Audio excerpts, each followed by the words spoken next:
Bien, ya estamos enlazados con Facebook Live. Buenas tardes a todas y a todos. Vamos a iniciar con este conversatorio que intenta recoger parte de lo que está ocurriendo en este momento en Colombia, en la coyuntura latinoamericana. Le hemos denominado Se puede vivir resistiendo, pensando pues en lo que están haciendo las luchas sociales en el presente de América Latina, tanto en Chile como en Colombia, por supuesto en México y en muchos otros espacios. Entonces vamos a iniciar platicándoles un poco de cómo estamos pensando este espacio, ¿no? Es una colaboración, un encuentro que hay entre el Colegio de Estudios Latinoamericanos de la Facultad de Filosofía y Letras de la UNAM, la revista CEPA de Colombia y el colectivo Cavilando también de Colombia.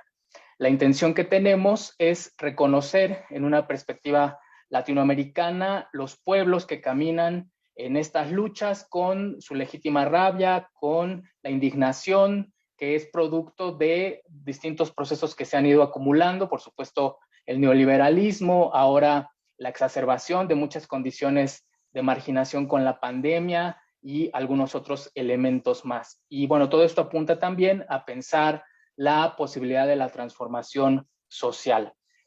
También nos interesa muchísimo y en el marco de este esfuerzo que se está haciendo también de compartir con el Colegio de Estudios Latinoamericanos, pues nos interesa que haya una cierta vinculación entre los espacios de formación académica con los saberes de los pueblos, sus formas de organización y sus luchas. Como decimos, esta es, digamos, un primer acercamiento a esta propuesta de dar cuenta de estas luchas y le hemos puesto como subtítulo Colombia de pie por todo lo que hemos estado observando con las movilizaciones en América Latina y el Caribe y ahora específicamente en Colombia. Entonces, a continuación yo quiero presentar a la coordinadora del Colegio de Estudios Latinoamericanos de la Facultad de Filosofía y Letras de la UNAM, la doctora Andrea González, quien acaba de iniciar su gestión y de manera muy comprometida y muy atenta a lo que está ocurriendo en la región, nos ha permitido hacer este espacio en el marco del Colegio de Estudios Latinoamericanos, cosa que le agradecemos muchísimo. Andrea González es egresada del Colegio de Estudios Latinoamericanos, hizo una maestría en el Instituto Mora y el doctorado en el CIESAS, ha realizado también una estancia postdoctoral en la UAM Xochimilco y bueno, ella es profesora en el CELA, en el Colegio de Estudios Latinoamericanos desde 2008 y bueno, tiene un trabajo muy activo de formación desde entonces. Tiene también pues una participación en distintos seminarios y algunos de sus temas de investigación, de sus líneas de investigación, están relacionadas con los procesos de migración en América Latina y el Caribe, el exilio, la repatriación. Y bueno, como les decía, también de manera reciente hizo parte de un conjunto de trabajos muy importantes relacionados con todo el movimiento feminista que ha habido en la universidad y bueno, ella hizo parte de la comisión tripartita constituyente y el grupo de trabajo para esta propuesta institucional relacionada con la igualdad de género y la atención de la violencia de género en la UNAM. Muchas gracias, Andrea, por dar abrigo a este espacio que coincidimos que es muy importante y ahora yo te cedería la palabra para que pues hagas esta bienvenida a este espacio. Muchas gracias, David. Gracias por la invitación y sobre todo gracias a Gloria, Luisa, Edison, Freddy. Para nosotras desde el Colegio de Estudios Latinoamericanos es muy importante tener este vínculo con lo que sucede en América Latina en procesos sociales tan importantes, tan complicados como lo que estamos viendo que sucede en Colombia. Creo que también tener conversatorios como este nos ayuda a hacer una llamada internacional a que paren las violaciones a derechos humanos, los asesinatos, el abuso policial y bueno, y también para mostrarles desde México nuestra solidaridad con la gente que está en las calles ejerciendo un derecho humano fundamental, que es el derecho a la protesta social. Entonces, bueno, desde el colegio, pues nos da mucho gusto albergar espacios como este. Esperemos que se siga dando seguimiento a este esfuerzo y bueno, aquí estamos para escucharlas, para escucharles y pues buscando siempre este vínculo entre lo que sucede en América Latina y lo que estudiamos desde el Colegio de Estudios Latinoamericanos. Pues muchas gracias, bienvenidas, bienvenidos, bienvenides y pues aquí estamos con ustedes. Nuestro corazón está con ustedes. Muchas gracias, Andrea, por la bienvenida, por las palabras, por el compromiso. Y bueno, ahora le cedo la palabra a Edison Villa, un compañero que está por allá en Colombia, que es parte de la revista CEPA del grupo Cavilando. Y bueno, él va también a ser parte de este trabajo de moderar, de introducir a las personas que van a participar y bueno, de también introducir elementos para seguir conversando y analizando. Adelante, Edison. Muchas gracias a Andrea, muchas gracias a ti, David, por compartir este espacio, por generarlo, por ayudarnos también a que estos espacios de reflexión sobre nuestra acción en movimiento puedan ser difundidos, por la solidaridad. Eh, de, pues la idea es esa, de mantener hermanados nuestros pueblos en todas sus situaciones. Hoy pues es importante para nosotros ver esto tan bonito, tan hermoso de nuestras calles, las veredas, los pueblos, los barrios, así toda la metrópolis inundadas, movilizadas, eh, llenas de gente que quiere transformaciones, que quiere expresarse, que así como decía Andrea, pues hace uso de su legítimo derecho a la protesta. Y pues ahorita lo hablábamos de que de todas maneras son sentimientos encontrados en términos de las incertidumbres, de la indignación, pero también de la esperanza y muy agradecidos con esto de la solidaridad entre pueblos. Pues hay conmigo unas personas de Colombia, Gloria, Luisa, Freddy, que pues vamos a tratar de compartir para Latinoamérica y para nuestra misma Colombia, pues algunas percepciones sobre lo que vemos que nos está pasando como sociedad y la idea pues era hacer énfasis en los sujetos, en las subjetividades que hoy se están revolcando también internamente, pero también hacia afuera expresan eso que se está revolcando, revolucionando internamente, a lo que hemos llamado en este primer conversatorio protagonismos emergentes en este paro nacional en Colombia, más allá pues de los sujetos clásicos que conocemos que se movilizan de vez en cuando, de acuerdo a las circunstancias, más allá incluso de las mismas subjetividades críticas que también pues la academia pues aporta en ello.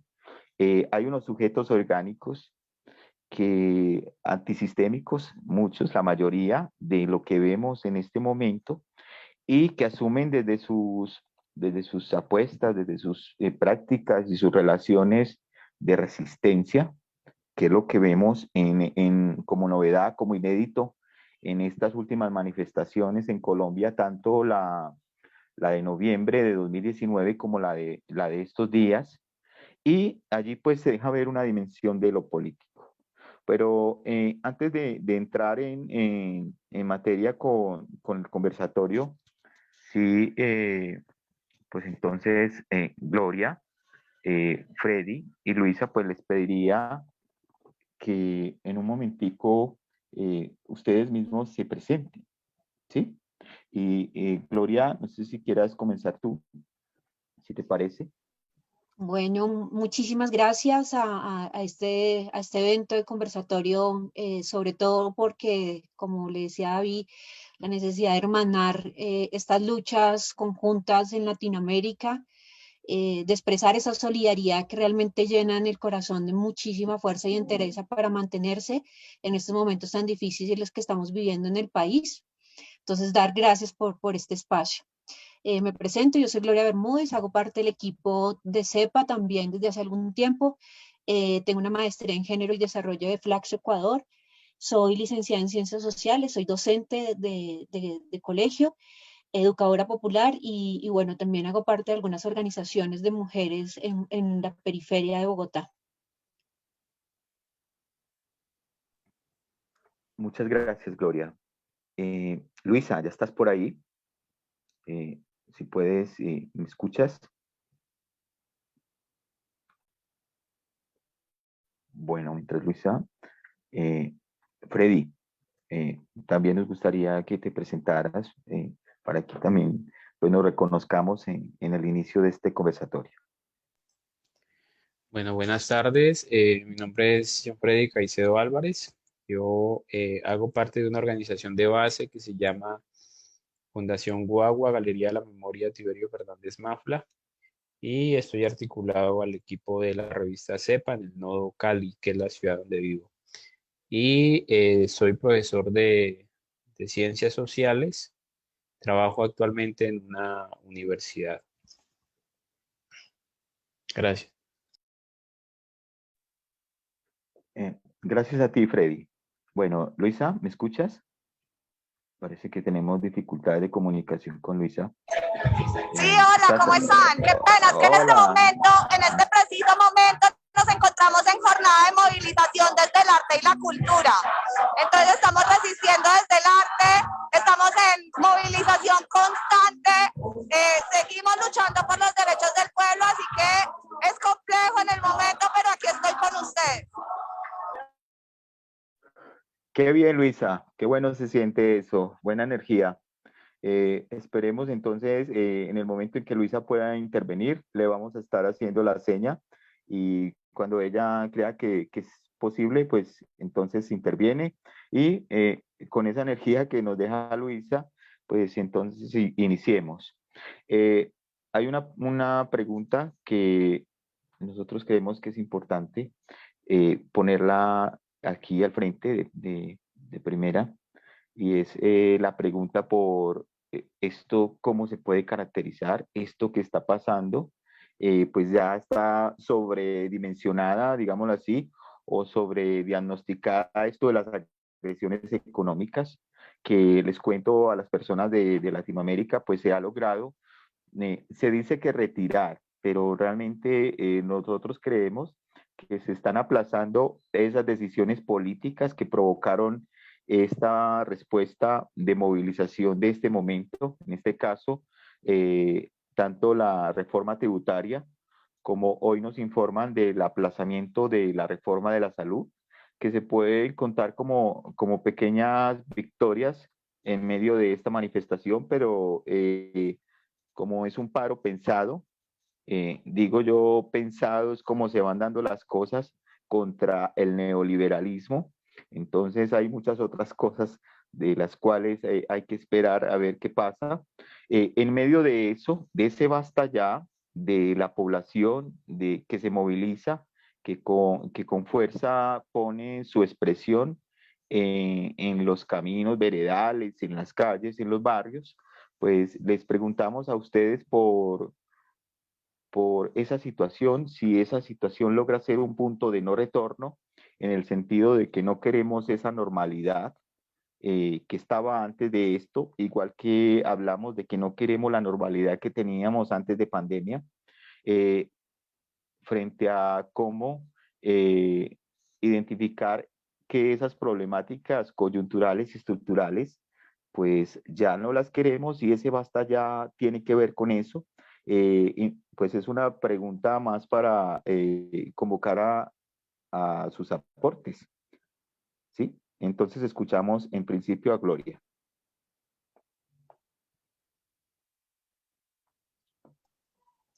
Bueno, sí. Bueno, a mí me gustaría, digamos, contestar esa pregunta a partir de 4 momentos, para entender un poco lo que estamos viviendo, que como lo dijo Edison, pues ya está diagnosticado, pero que es importante de todas maneras, pues hablar de ese antes, ese en el momento y lo que estamos pasando. Y quisiera primero decir qué estaba pasando antes de la pandemia, antes de que toda esta explosión social emergiera con esta fuerza, y es precisamente que el punto de no retorno en el que estamos viviendo tiene que ver con las condiciones previas que teníamos como país que nos llevaron a no tener la capacidad de enfrentar la pandemia. Y aquí estamos hablando, pues, a toda una realidad latinoamericana y en especial en Colombia, donde no existen políticas sociales que posibilitaran a las personas paliar medianamente los efectos de esta pandemia. En particular en nuestro país, si bien existe una herencia del gobierno de Uribe, de unas medidas extremadamente asistenciales que se llaman familias en acción, que se les da un bono a las familias más pobres y que pues es con dinero de los Estados Unidos. Esta medida no ayudaba en absolutamente nada y pues antes de todo esto era extremadamente criticada. Cuando pasó el tema de la pandemia, se le pidió al gobierno que hiciera medidas como la renta básica y otras medidas que pudieran facilitar un poco que la población más vulnerable tuviera la posibilidad de mantenerse en medio de la pandemia y sobre todo contrarrestar el tema de las cuarentenas, porque además la población colombiana está en un proceso de pobreza extrema. Y lo que teníamos antes de la pandemia es precisamente un proceso de privatización de los servicios estatales como la salud, la educación, se desmontó el aparato productivo, se vendieron los activos del país y por tanto pues no había dinero suficiente para mejorar las condiciones de la población durante esta emergencia que nos tomó a todo el mundo de sorpresa. A esto se le debe sumar todos los ataques que desde el gobierno de Duque se le ha dado y las trampas al proceso de implementación del acuerdo de paz que se firmó en La Habana en el 2019 y que por tanto advertían y se advirtió de muchísimas maneras que se iba a agudizar el conflicto si no se lograba una implementación adecuada de este acuerdo. ¿Y qué llevó? Que las zonas estratégicas del país, como el Catatumbo, Arauca, Cauca, el Pacífico, pues se convirtieran en escenarios de guerra sobre todo y que se agudizaran durante la pandemia. Y indiscutiblemente también se había dicho que una mala consecuencia, como consecuencia de la mala implementación, era el traslado del conflicto armado a las ciudades, especialmente porque pues al conflicto armado en Colombia se le trató como si fuese un conflicto exclusivamente rural y se desconoció el papel de las ciudades dentro del proceso de implementación y de resolución de eso mismo que nos llevó como a la guerra. Y al olvidar de las ciudades, pues precisamente pues denota que es lo que estamos viviendo hoy, un escenario de conflictividad que es extremadamente, es propiamente urbano. Pero el tema no tiene que ver, solamente se agota ahí, sino decir que cuando estamos en el conflicto, pues las ciudades terminaron siendo las receptoras de la población desplazada, de la población que venía migrante de otros países, una población a las que no se les dio condiciones dignas de vivir y que llevaron a que estuvieran en las periferias de la ciudad. Hoy escenarios y epicentros de las protestas que estamos viviendo. Y a esto se le suma otra cosa, y es precisamente que antes de la pandemia, las ciudades, municipios y otros lugares diferentes a la centralidad parece que no existían para el gobierno nacional, y esto generaba que eran escenarios de violencia muy fuerte, de fuerte inequidad, y aquí estamos hablando de zonas como el Pacífico colombiano, que siempre han visto cómo en sus carreteras circundan dinero, mercancías para todo el territorio nacional, pero no ven eso en inversión y apoyo estatal para sus territorios. Esto llevó a que en el 2017 se hiciera un paro cívico en el Pacífico con epicentro en el Chocó y Buenaventura, cuyos compromisos no se cumplieron y cuyo lugar hoy, la capital del Pacífico hoy, Cali, pues sigue siendo, hoy es el centro de las manifestaciones que se están viendo en la actualidad. Un territorio además donde no existe inversión económica, pero sí una fuerte presencia militar, y ahí es como hace su presencia el Estado. Y por último, frente a lo que pasaba antes, tiene que ver con un aspecto político, y es precisamente que estamos frente a un gobierno ilegítimo completamente. Y tiene que ver con que esto se dio desde el mismo inicio en el que se proclamó como presidente a Iván Duque. Empezaron los escándalos de corrupción, empezaron todo el tema de sacar incluso a Duque como un candidato sacado como de la manga, sin ningún tipo de recorrido político, más allá que ser como el segundo de Uribe, fue el que puso Uribe básicamente, pero eso no le sirvió, digamos, a la legitimidad, pues los llevó a que terminaran concentrando poder absoluto en este momento. Tienen controlado las instituciones de control estatal, o sea, hay un desequilibrio de poder en este momento súper fuerte, lo que hace que las manifestaciones en ese momento tengan como bandera eso de zona antirubista en todo el territorio nacional. Esa situación también sirvió como detonante a que en el 2019 se hicieran unas grandes marchas en noviembre específicamente, y donde va a surgir lo que hoy se conoce como el Comité Nacional de Paro, que también tenía como esas manifestaciones, tenían como puntos centrales el tema de acabar con una reforma tributaria que se estaba presentando, laboral, pensional, y el asesinato a líderes sociales. De ahí recordar que en estas manifestaciones, en estas movilizaciones, también empezaron a asesinar a jóvenes, y de ahí asesinaron a un joven en Bogotá que se llama Dylan Cruz, un joven al que no se le ha dado justicia frente a este crimen. ¿Qué trajo la pandemia? Indiscutiblemente la pandemia, como en otros lugares del mundo, aumentó la desigualdad, ya lo hemos dicho, pero al tiempo en Colombia logró apaciguar un poco esta inconformidad que se venía presentando desde el 2019. Y precisamente esto llevó a que este nuevo ciclo de protestas que se da en el tercer pico de la pandemia, o sea, cuando estamos en el momento más duro de incluso donde se han presentado más muertes, lo que nos lleva a ser el tercer país con más número de muertes sin contagios en América Latina, pues se presenta ahí. Y se da un punto de no retorno ahí a lo que está pasando. Además, porque el cansancio de la pandemia, producto de que estamos encerrados, no tenemos apoyos económicos, etcétera, pero afuera otros males no paran. ¿Qué males no paran? Pues todo el tema del asesinato de líderes sociales. Se hablaba de que se tenía que implementar el acuerdo de paz y no se hizo absolutamente nada, y se le dijo al gobierno por muchas organizaciones sociales que se tenía que implementar una renta básica que no se dio. Esto llevó a que cifras del mismo DANE digan que la pobreza aumentó en Colombia en el 42%, más de lo que cualquier década atrás ha pasado, y que más del 15% de la población colombiana vive en extrema pobreza y ni siquiera tiene la posibilidad de comer las 3 comidas al día. Entonces, esto demuestra efectivamente que estamos en una situación de ahogamiento extremo de la clase popular y de las clases medias, precisamente porque las medidas de cuarentena pues afectaron a los sectores productivos, llevaron a un desempleo completamente fuerte en las ciudades, en el campo, y un desempleo que afecta directamente a los jóvenes, que además también han sido afectados por todo el tema de la tercerización del empleo, que se han quedado a la saga de lo que se pensaba, y era que supuestamente tenían las posibilidades de mantenerse en educación remota con aparatos tecnológicos, y se demostró que efectivamente no tienen esas herramientas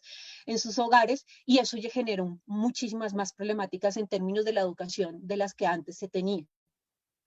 Lo nuevo, y es precisamente que estas marchas, que en un principio se detonaron producto de la reforma tributaria, tienen todos estos detonantes estructurales en la sociedad. Y el primer tema pues, precisamente tiene que ver con eso, y eso lo dicen las manifestaciones, lo dicen las pancartas, todo.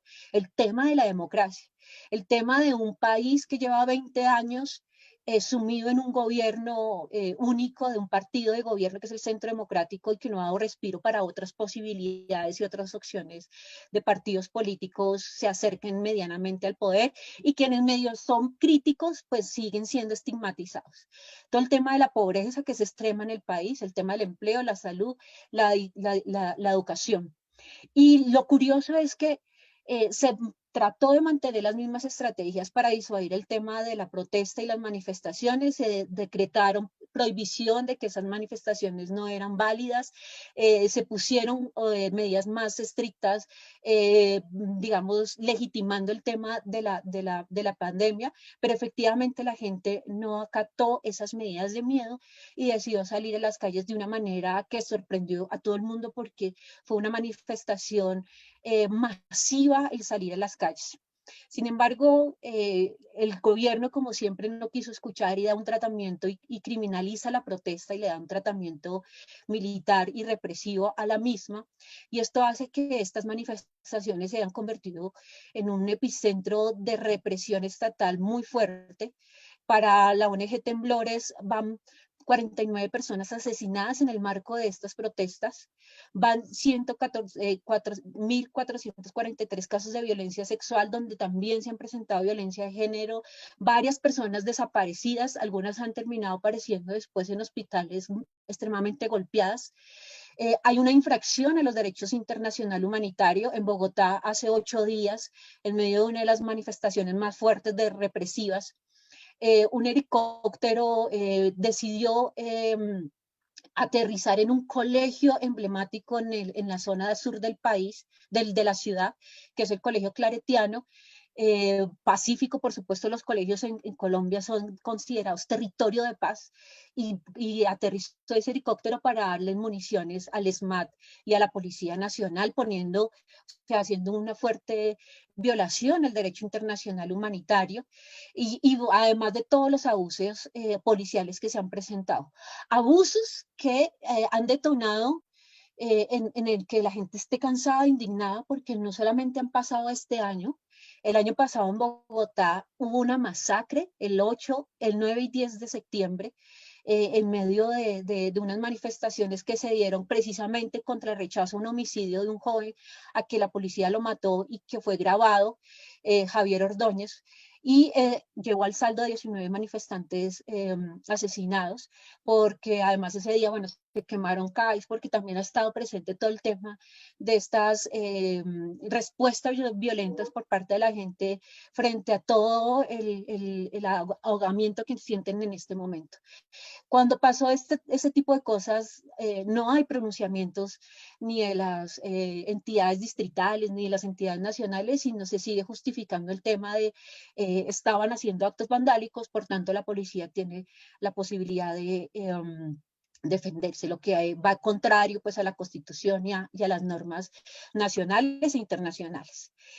Lo que decía, estas marchas denotan precisamente todo el tema de unas desigualdades profundas, pero también ponen en relevancia el tema de las ciudades.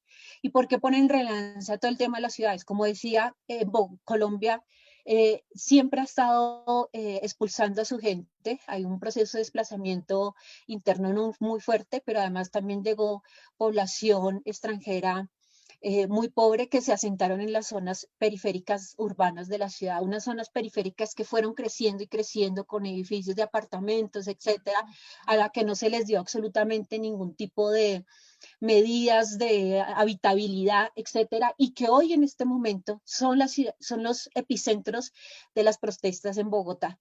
Son los lugares en donde están saliendo jóvenes y salen muchísimos jóvenes a protestar y a decir que ya están cansados de esa situación de indignidad, porque pues las zonas donde viven pues no tienen absolutamente ningún tipo de equipamiento urbano que les permita vivir, les toca caminar caminar después de que los lleva el Transmilenio o el transporte público, y están así en ese lugar. Por eso, digamos, la indignidad en este momento crece, porque a diferencia de otros momentos donde las manifestaciones se dan en los centros de la ciudad, en el centro de la ciudad, o se da un poco en las universidades públicas, un poco alejado de la mayoría de la sociedad, hoy el epicentro de la sociedad, de las marchas, son nuestros propios barrios. Y entonces en nuestros propios barrios estamos viendo esto, escuchando todas las noches el helicóptero pasar, escuchando las detonaciones, todas las noches todo el mundo en las zonas los que vivimos en zonas periféricas, pues estamos viviendo eso, donde en nuestros conjuntos se mete los gases lacrimógenos, donde vemos cómo son los jóvenes que crecieron con nosotros, que son nuestros estudiantes, que son nuestros vecinos, los que están saliendo a correr y a los que les están golpeando la policía. Entonces, por eso hay una indignidad. Y cuando se sale a las marchas en estos momentos ya no se sale al centro a decirle a quien está en el centro, donde está pues la casa de Nariño y tal, sino donde están nuestros vecinos, nos están matando y todo el mundo sale desde sus casas a decir apoyo. Y entonces se ha llenado esto de banderas de Colombia volteadas al revés para mostrar que es una marcha con una legitimidad como nunca había pasado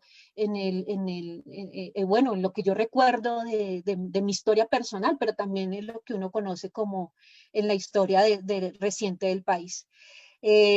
Finalizar, decir, precisamente este tema es crucial, el tema de cómo el ahogamiento de la clase media, las clases populares en las ciudades hacen que en este momento sean las protagonistas de este momento de movilización y de cambio y transformación que estamos viviendo en el país.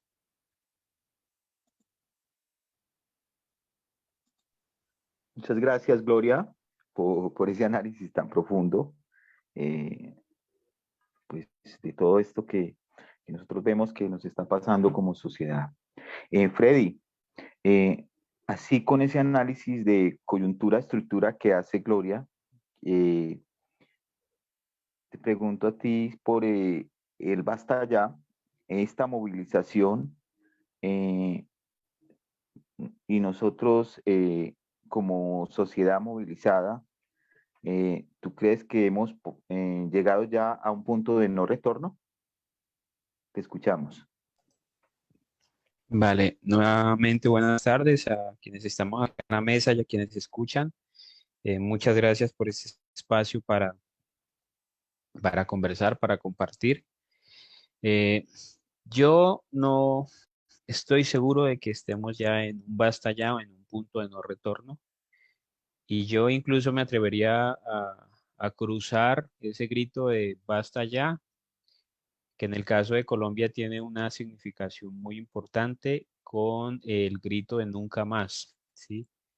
Me parece que había que pensar esa suma de esas dos expresiones, la del basta ya, en términos de el conflicto social y armado que se presenta en el país y el grito del nunca más que históricamente las víctimas de violaciones a los derechos humanos han levantado en América Latina en cuanto a que no se repitan estos crímenes de lesa humanidad y en algunos casos incluyendo el genocidio, como se ha denunciado en Colombia y como lo acabó de abordar de manera rigurosa el Tribunal Permanente de los Pueblos en Colombia y que ya se había hecho en algún momento en relación a la impunidad para América Latina entre el año 1989 y 1991.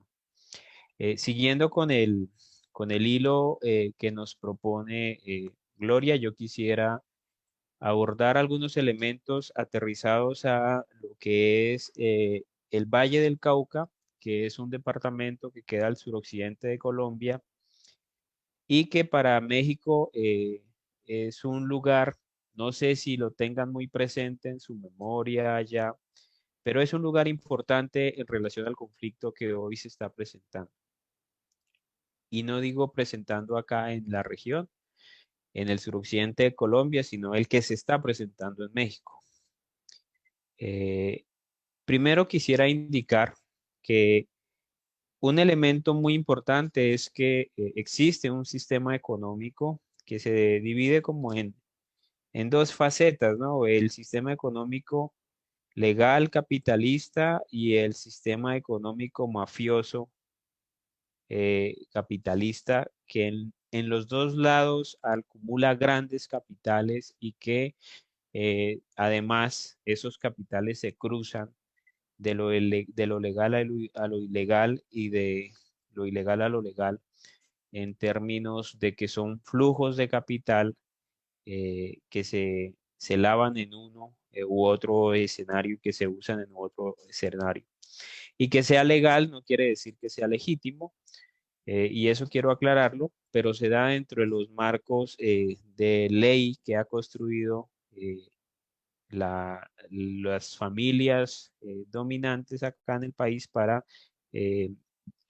regular sus dinámicas económicas en el caso de lo que estoy ejemplificando. Gloria mencionaba Buenaventura. Y Buenaventura es un ejemplo de un contraste extremo de la desigualdad. En Buenaventura, por ejemplo, funcionan 4 grandes conglomerados de carácter portuario. La Sociedad Portuaria Regional de Buenaventura, que fue creada en 1994, el Terminal de Contenedores de Buenaventura Tesehuen, que se llama, que es del 2011, y la Sociedad del Puerto Industrial de Aguadulce, que es del 2016. Además de eso, ahí está el Grupo Portuario, ¿sí? Y Buenaventura, además de eso, es una región que geográficamente es muy rica en fuentes hídricas. Se habla, según algunos datos, de que tiene 480 grandes ríos o pequeños ríos o riachuelos y quebradas, pero tiene 480 por lo menos fuentes de agua dulce.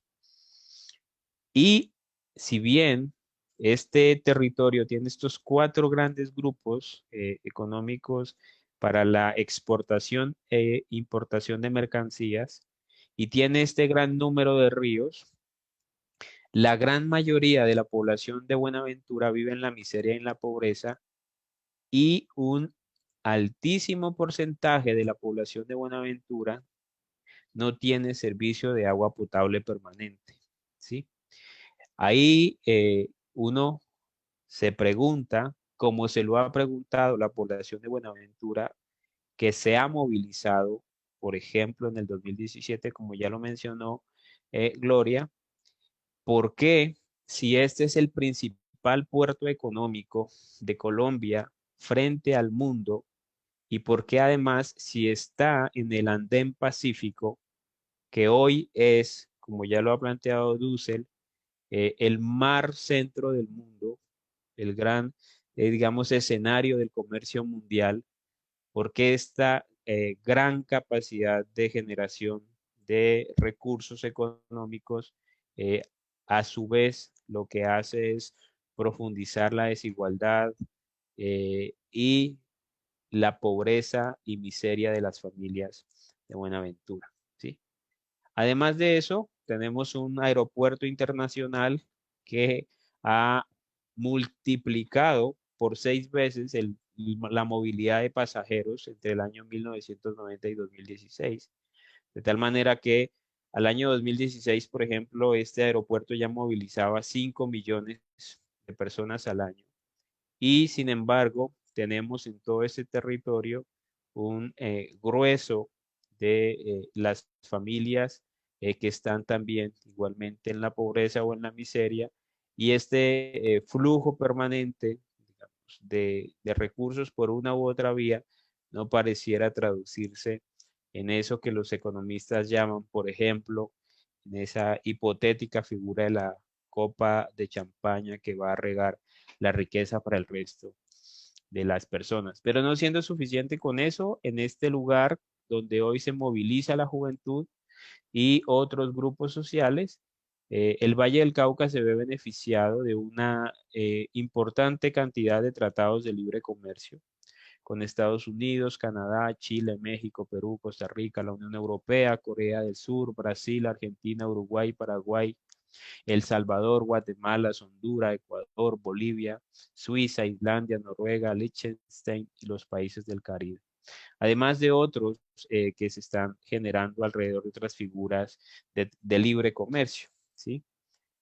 Y no es que el Valle del Cauca no exporte mercancías, de hecho exporta mercancías. De hecho, este departamento tiene por lo menos tiene muchísimas zonas francas donde los grandes capitales pueden producir con un beneficio bastante alto. Tiene 2 tipos de zonas francas: el Valle del Cauca, que es la zona franca permanente. Tenemos la zona franca de Palma Seca, la del Pacífico, el Centro Logístico del Pacífico. Tenemos Zona América, que es un gran proyecto de zona franca que se ha creado. Y tenemos el Centro Logístico Industrial del Pacífico. Y tenemos otras zonas francas permanentes especiales, que son la Sociedad Industrial del Puerto de Aguadulce de Buenaventura, la Destilería Río Paila, la Sociedad Portuaria Regional de Buenaventura, Olmué, Colombia, que queda en Palmira. A su vez, el terminal de contenedores de Buenaventura también es una zona franca y además se creó una zona franca en el sector industrial de Jumbo para las cervecerías, ¿sí? Entonces, si se tiene todos estos centros de ventaja para el gran capital y se supone que se han creado esas zonas de zona franca para que el castigo en términos de impuestos para estos sectores sea menor, ello debería traducirse en generación de empleo según la promesa neoliberal, ¿cierto? Pero esto no ha sido así, no es así. Entonces, el grueso de los empleos no los generan estos sectores. Ellos hablan incluso de que tienen unos clústeres de producción económica.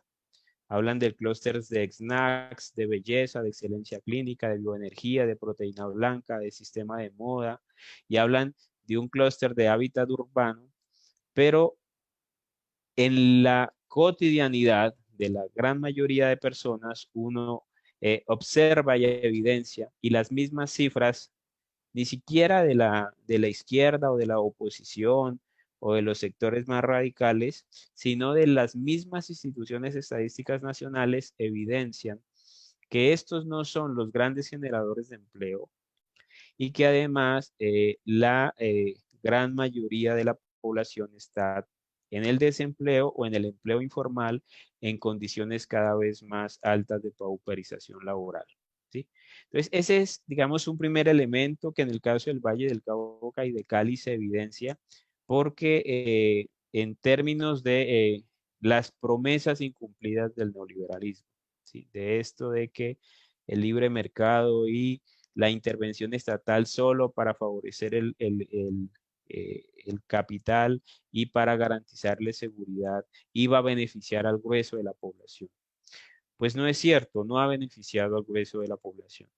Pero a eso habría que sumarle, para el caso de Cali, Buenaventura, Cauca y Nariño y Chocó, que son los departamentos que constituyen la región del suroccidente de Colombia, y que Cali es una ciudad-región.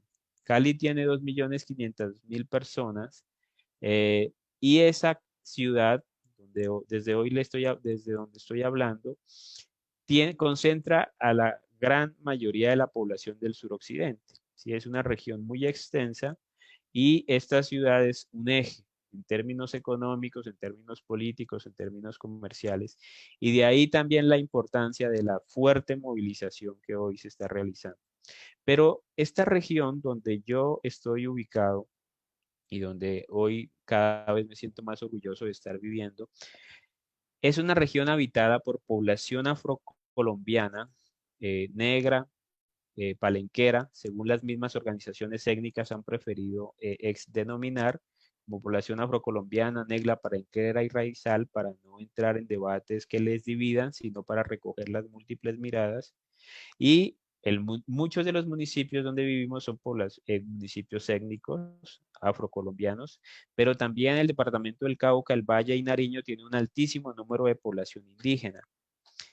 Y una mujer, una lideresa en Colombia que se llama Francia Márquez, ha colocado en el debate público una expresión que es el racismo estructural. ¿Sí? Esa es una segunda cuestión que me parece que es muy importante comprender y abordar a la hora de pensar lo que pasa acá. Y es que acá hay una realidad de racismo estructural, ¿sí? Que puede ser que se valore a la mujer y al hombre negro porque baila bien o porque toca salsa o porque está sacando la música del Pacífico, o a los indígenas porque se ven bonitos en la foto, porque se les folcloriza, ¿sí? Pero no se les está reconociendo como sujetos, como comunidades, y por el contrario, se perpetúa esta lógica racista que algunas familias en particular quieren perpetuar, pero que en general la mayoría de la sociedad también a veces practica, tolera o no le da la importancia y en el diálogo con las personas que son víctimas de ese proceso de racialización, uno sí se da cuenta que es un problema muy complejo. El tercer elemento, ya para ir terminando, es que la seguridad acá se sigue manejando como seguridad nacional. Yo creo que el Estado colombiano no ha superado la lectura de la Guerra Fría en términos de seguridad. La ONU ha escrito documentos muy interesantes sobre seguridad humana, pero el Estado colombiano no está pensando en seguridad humana, está pensando aún en seguridad nacional.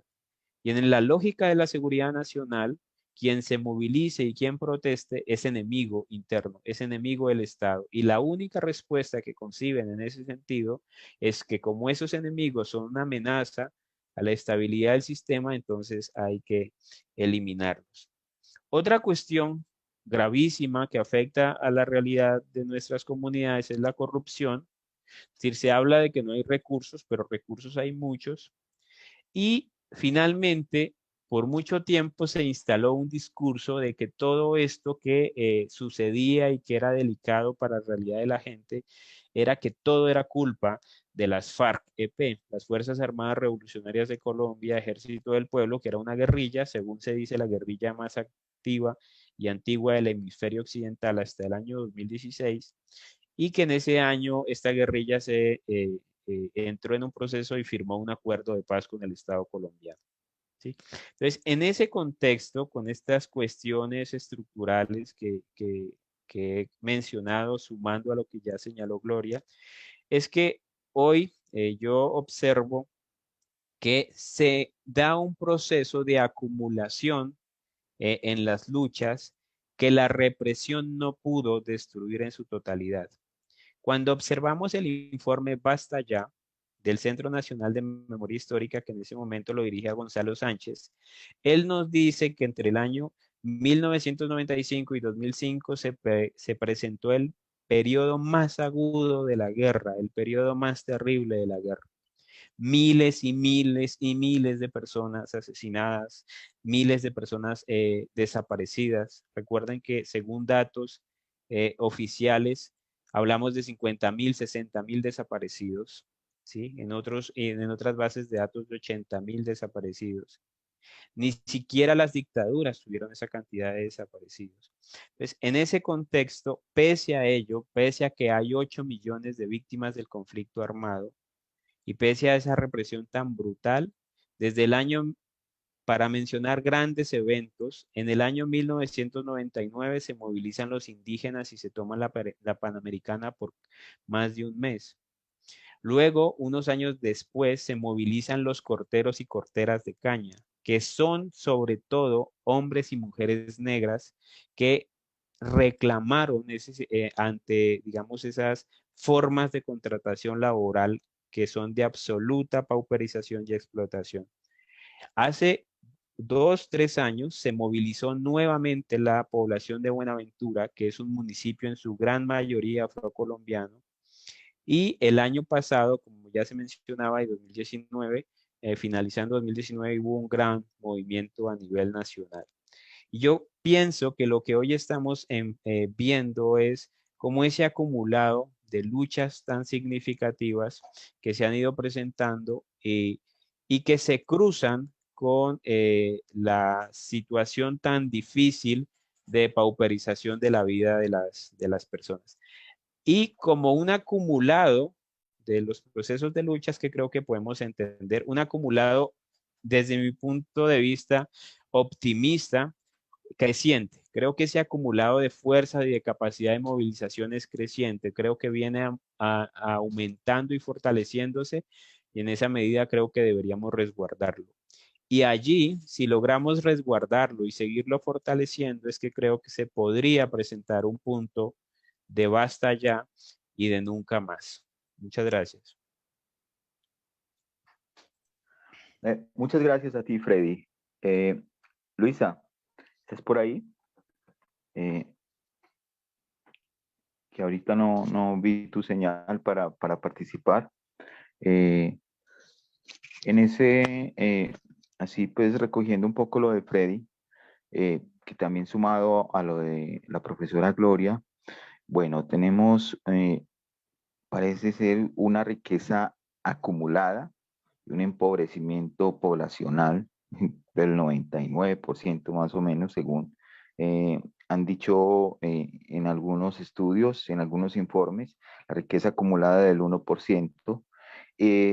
Y con todos estos elementos que aportan los compañeros, el compañero y la compañera, pues se habla de, bueno, eso no, aún no, en Freddy, en palabras de Freddy, aún no estamos en el basta ya, en el punto de no retorno. Estamos tratando de seguir acumulando luchas, de seguir acumulando movilización, fortaleciéndola. En ese momento, pues, hablemos de los sujetos entonces que están en ese acumulado, que están acumulando. Se sabe que estas movilizaciones de estos tiempos son más masivas. Parece que se ha vencido, de a poco se ha vencido la indiferencia de muchos y muchas, los miedos también a la represión, que así como lo cuenta también Gloria y como lo cuenta Freddy, ha sido de las más increíbles, digámoslo así. Tenemos la derecha sanguinaria más fuerte de esta región, y que comparada con Israel hacia los pueblos palestinos, parece ser que exacerban en esas condiciones en las que vive la gente, eh, que nos ponen a vivir como vivimos. Bueno, no sé si ya tenemos a Luisa.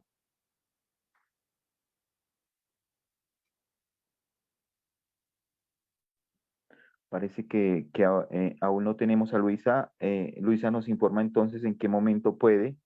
Mientras tanto, entonces, Gloria, te pregunto si así con estas condiciones, con este cuadro que ustedes acaban de ir con sus reflexiones, ir desdibujando nuestra realidad, o desconfigurando o configurando lo que nos está pasando como problemáticas, podemos hablar entonces de qué está en el fondo de estas movilizaciones, ya no como en lo que generó la movilización, sino en la parte orgánica.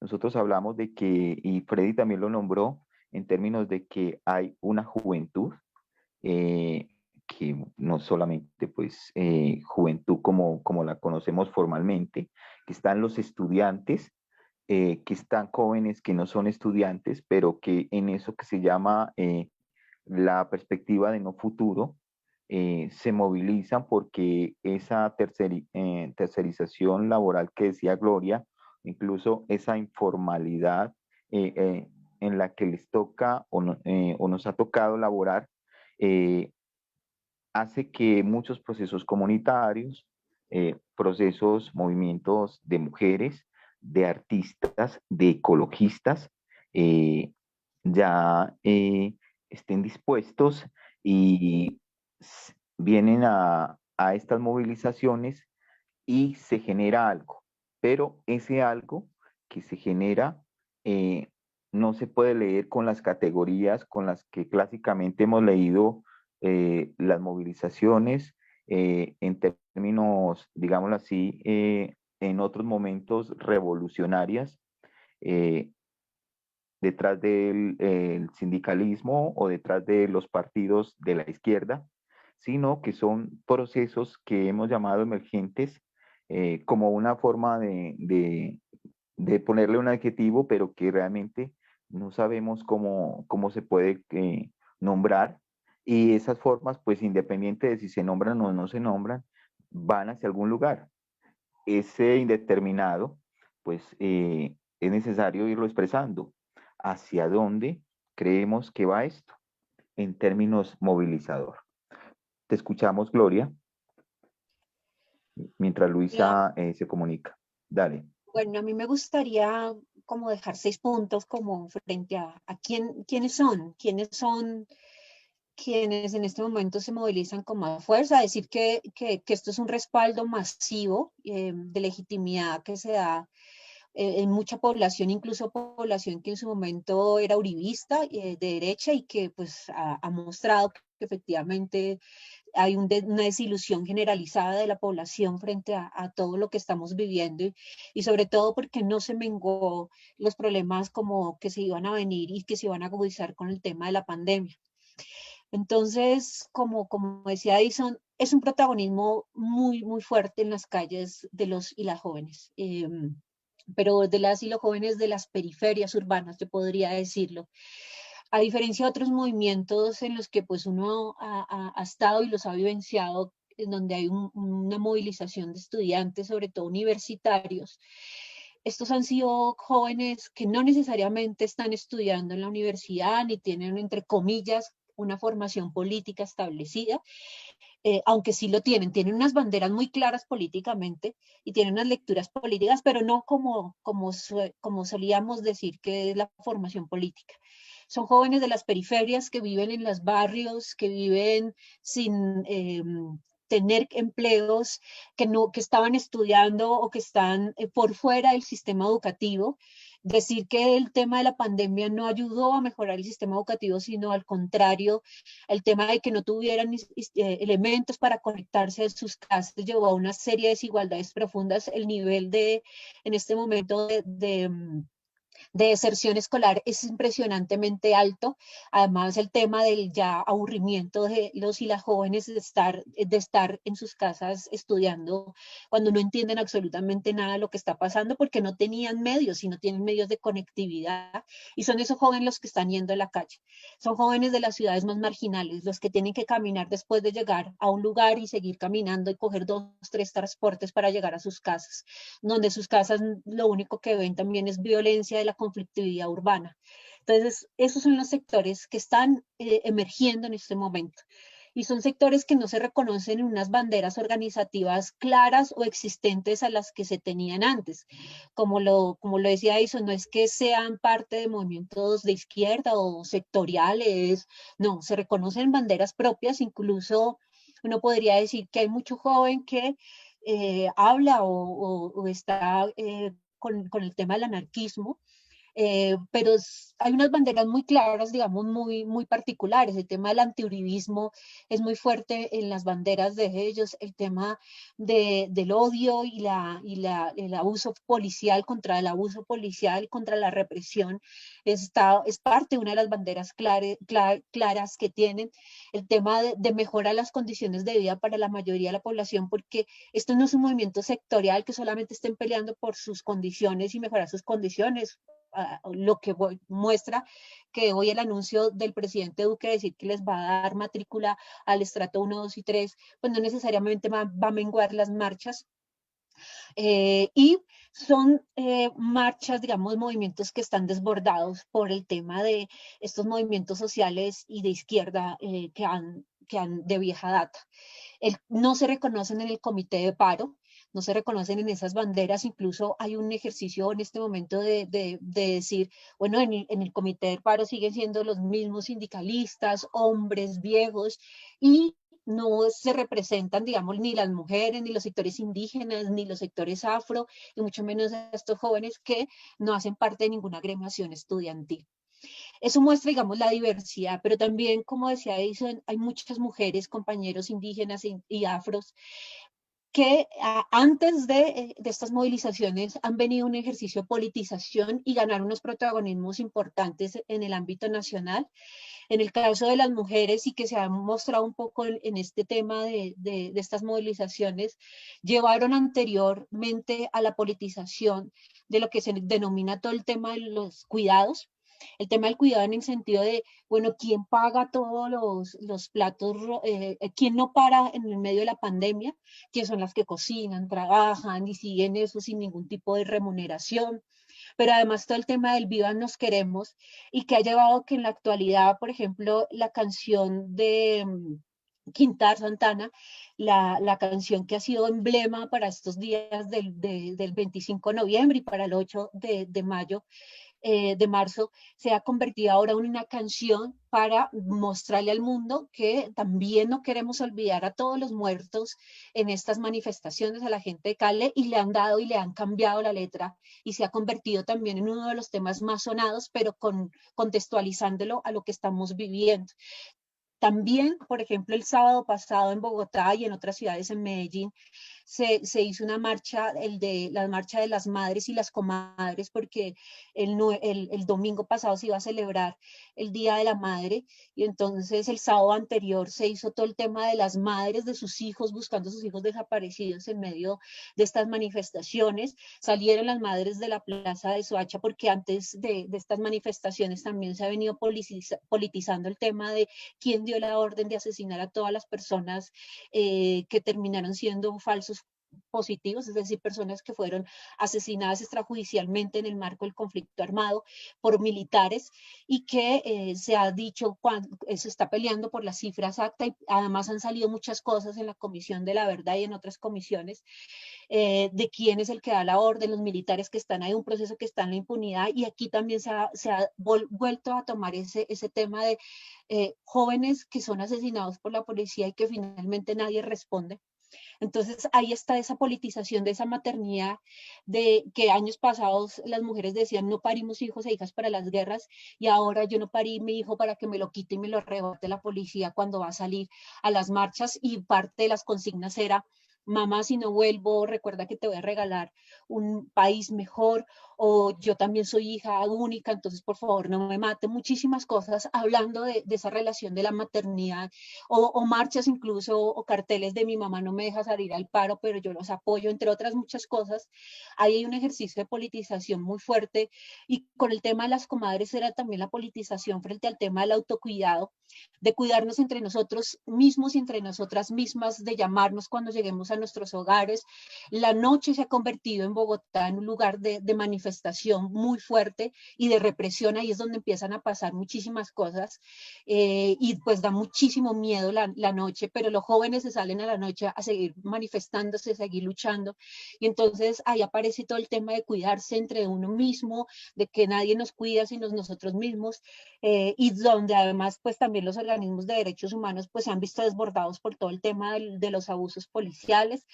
A muchísima gente la han golpeado en nuestros barrios, o sea, tenemos gente muy cercana a nosotros a las que se ha visto golpeada por el tema de las manifestaciones, o se ha visto afectada en sus casas por el tema de esta represión.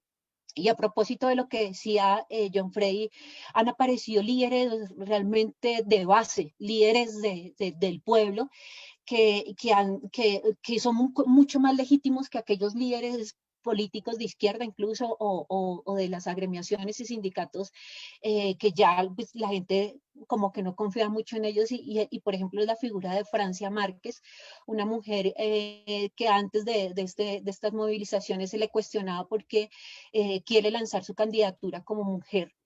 Y pues bueno, donde muchos, digamos, tenemos la apuesta también como una mujer que sabe los problemas del territorio porque los han dado y ha estado allí confrontando. Y es una de las que se va a Cali también como a hablar con los jóvenes y las jóvenes en este proceso de movilización.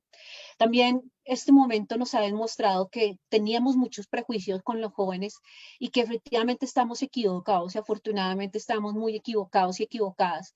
Consideramos a los jóvenes indiferentes o cooptados por el consumismo, y efectivamente lo que nos muestran estos jóvenes es que tienen unas claridades políticas muy diferentes quizás a la que la vieja guardia tendría, pero que tienen unas condiciones y que están construyendo ciudadanías diferentes. Lo más curioso es que no solamente son los jóvenes adolescentes, sino son niños y niñas que salen con sus padres y sus madres a salirse a manifestar con sus carteles hechos por ellos mismos, a decir ya basta, yo quiero un país mejor. Y eso ha sido también parte de una de las nuevas expresiones que han surgido ahí, que los jóvenes tienen pensamiento propio, tienen autonomía e independencia, independientemente de la escuela, independientemente de los políticos, incluso independientemente de las redes sociales, que a veces creemos que ellos están cooptados por estas, y no es cierto. También efectivamente muestra una crisis de representatividad. ¿Quién representa a quién y quién es legítimo de representar quién en medio de estas manifestaciones que son extremadamente abiertas, masivas, legítimas, apoyadas por una gran parte de la población? en donde obviamente no encajan las viejas militancias políticas de izquierdas, donde aparecen nuevos repertorios de movilización con el arte, con performance, pero también los jóvenes que les gustan sus motos, entonces hacen marcha de motos, los jóvenes salen con todas sus bicicletas a salir a jugar, hacen partidos de fútbol como forma de manifestación en medio de la calle, salen los educadores físicos, salen personas que antes nunca se habían manifestado y que ahora están ahí. Incluso es muy curioso porque las trabajadoras sexuales también hicieron parte de este paro en el que se sumó absolutamente todo. Y nos habla también precisamente un nuevo sujeto, un sujeto urbano que tiene múltiples características, pero que esencialmente está estructuralmente segregado por múltiples maneras, de clase, de género, por temas de ciudad, entre otras, o porque no puede acceder a la educación independientemente de que digan que hay matrícula cero, no puede acceder porque tiene que trabajar y ayudar a su familia que quedó en desempleo en medio de esta situación. Entonces, pero que además son jóvenes que tienen esa capacidad de hablar por redes sociales y convocarse por redes sociales y estar transmitiendo Facebook Live de lo que está pasando en vivo, y eso pues es lo que ha detonado también la indignación nacional e internacional, pero al tiempo pueden estar en la calle y están en la calle y se llaman rápidamente para salir a la calle a las 5 de la tarde, a las 6 de la tarde o en la mañana para hacer una manifestación en cualquier lugar del barrio en el que se encuentre, porque esto ya no tiene una centralidad de un escenario como central para manifestarse.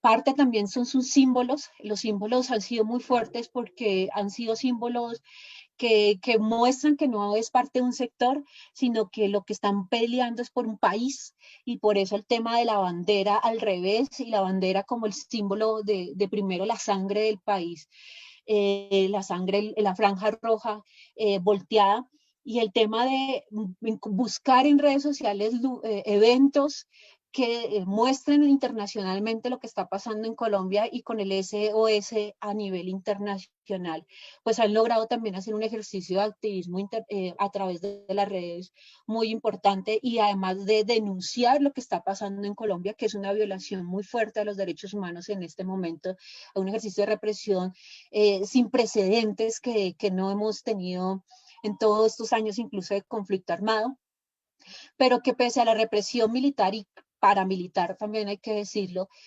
no ha podido el gobierno parar el desprestigio político que tiene, ni los medios de comunicación, ni la policía. Entonces son tres actores, instituciones fuertemente desprestigiadas por este movimiento social, que les dicen que ya están cansados de que digan mentiras y que no ayuden en absolutamente nada lo que está pasando. Y por último, todo el respaldo internacional. Ha sido muy importante el respaldo de la gente, movimientos donde yo estudié también mandaron una carta, en fin, diciendo, oiga, no están solos, estamos viendo y vamos a ayudar a presionar para que pare este tipo de represión. De lo cual pues agradecemos muchísimo, porque efectivamente han sido noches y días muy duros, donde pues a veces como que los sentimientos se desbordan, pero finalmente pues bueno, también hay que decir, cuando uno sale a las marchas y en las manifestaciones, también se vuelve a llenar de alegría, porque las manifestaciones y la alegría y las marchas han sido tan legítimas y tan alegres, que vuelve otra vez el alma al cuerpo a decir, bueno, estamos frente a un cambio, posiblemente como dice John Frey, no estamos en ese punto de retorno todavía, pero sí hay unos cambios que no necesariamente los vamos a ver el próximo año o este mismo, pero que sí hay un quiebre importante en el país, un quiebre político para el país y para los movimientos sociales que no pueden dejar de tenerse en cuenta. Muchas gracias, Gloria, por tu aporte en este sentido de poder mirar hasta dónde podemos hablar, sostener esto del quiebre histórico que se va construyendo. Luisa, no sé si ya Luisa está por ahí.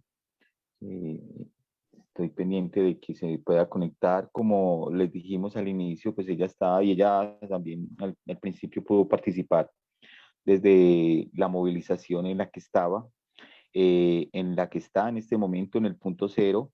Entiendo que en este momento hay una manifestación artística importante, hay unos actos culturales de los que ella hace parte. Ella está en la Facultad de Artes de la de Antioquia y pues no sé si se le cruzó en las dos actividades. De todas maneras, esperamos su respuesta.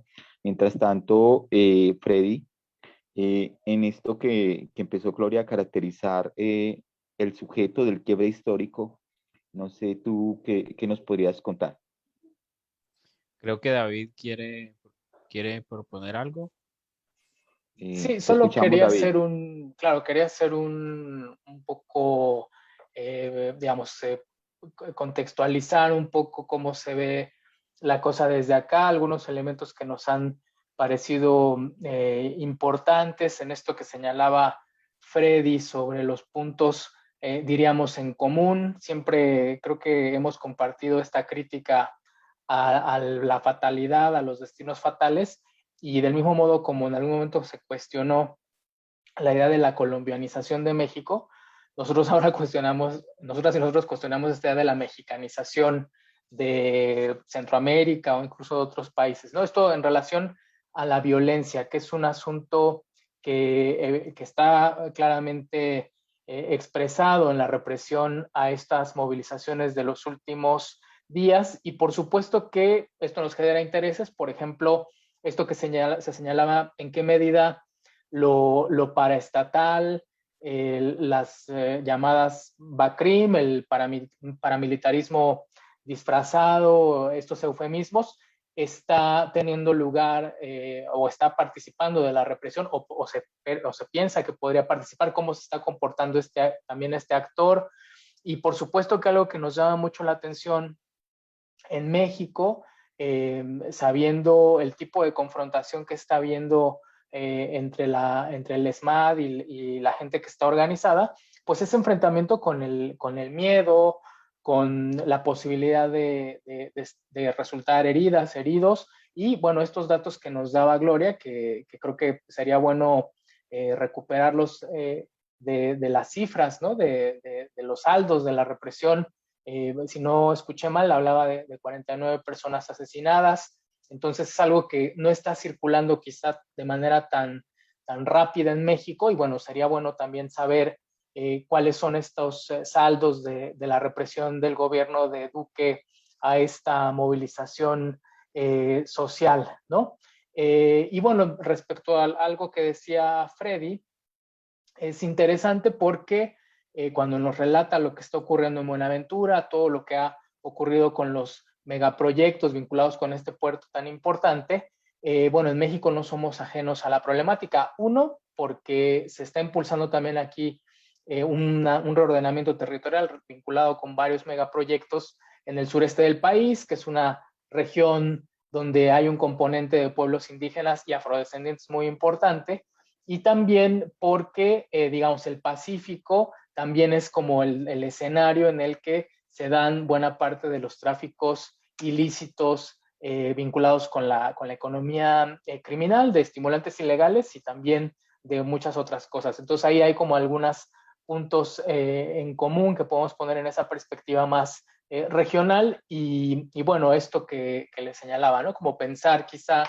esa combinación entre los mecanismos represivos del Estado, los que están al menos formalmente identificados con lo paraestatal, y bueno, esta imbricación que nos comentaban hoy más temprano o quizá otro día, de esto que había ocurrido justamente con la represión o el ataque a la minga en Cali, ¿no? Entonces, estas son algunas cosas que me gustaría introducir también aquí en la discusión, y ahora sí les cedo la palabra a Freddy. Adelante. Vale, bueno, muchísimas gracias. Sí, en lo que voy a decir quizás me refiere específicamente a algunos hechos en los cuales específicamente se evidencia cada vez más un puente entre conflictos entre México y Colombia. Antes de decir de los sujetos, quisiera decir unos datos, tal vez muy cuantitativos, de cómo respondió el gobierno colombiano a la propuesta de paro nacional.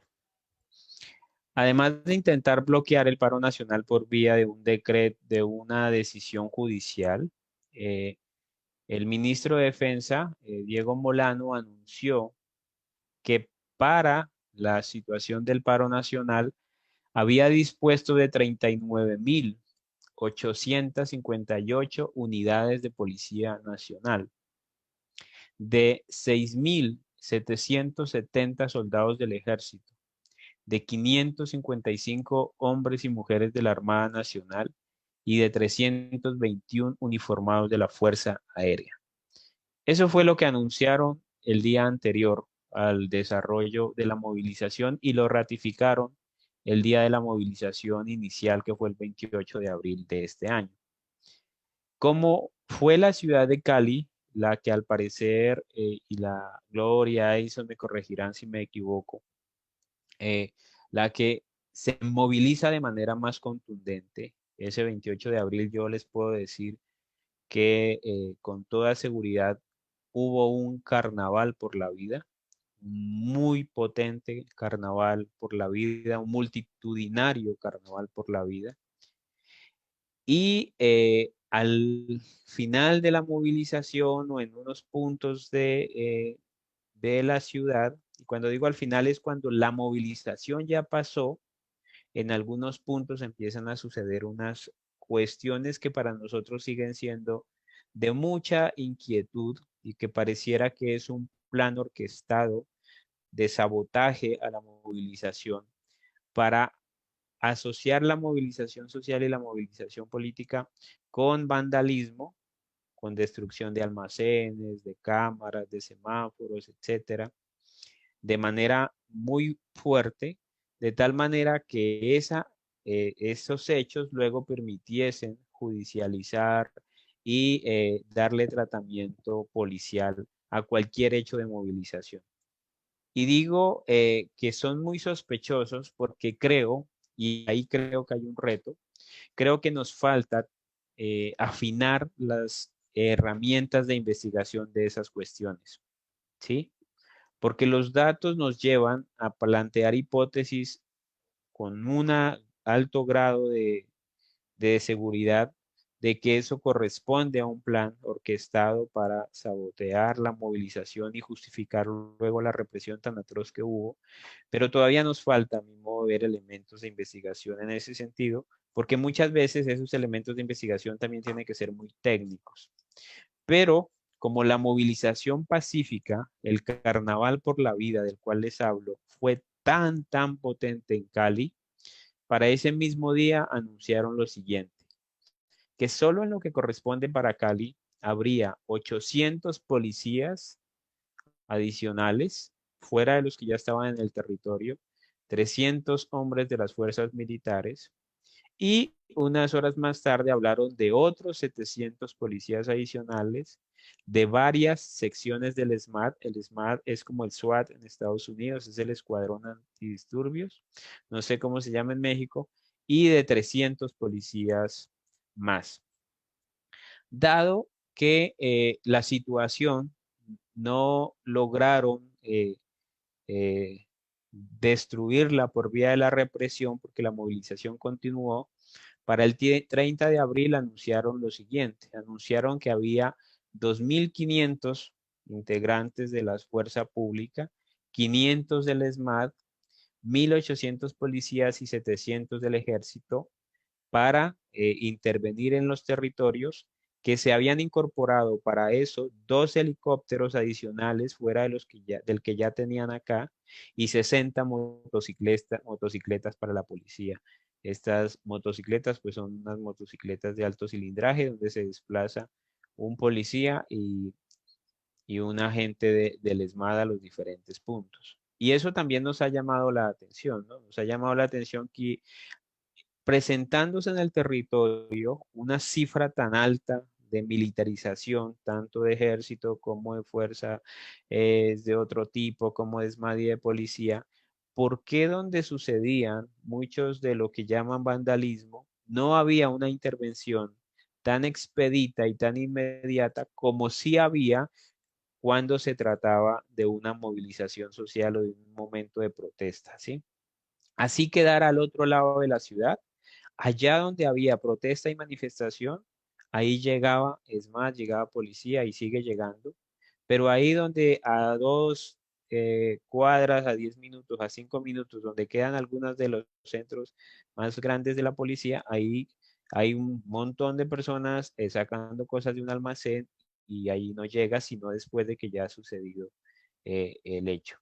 Y apenas sucede, entonces todos los medios de comunicación empiezan a decir que el paro, que los antes, y acá hay un discurso muy fuerte, no sé si en México utilicen también esas palabras, pero acá a los manifestantes se les ha llamado terroristas, se ha llamado criminales, cuando lo que están haciendo, marco del derecho legal colombiano constitucional, el derecho a la protesta y a la movilización social, es legal y es legítimo. ¿Y contra quién? ¿Contra quién armaron toda esta estrategia de represión? Bueno, yo creo que en primer lugar lo armaron contra el movimiento de mujeres.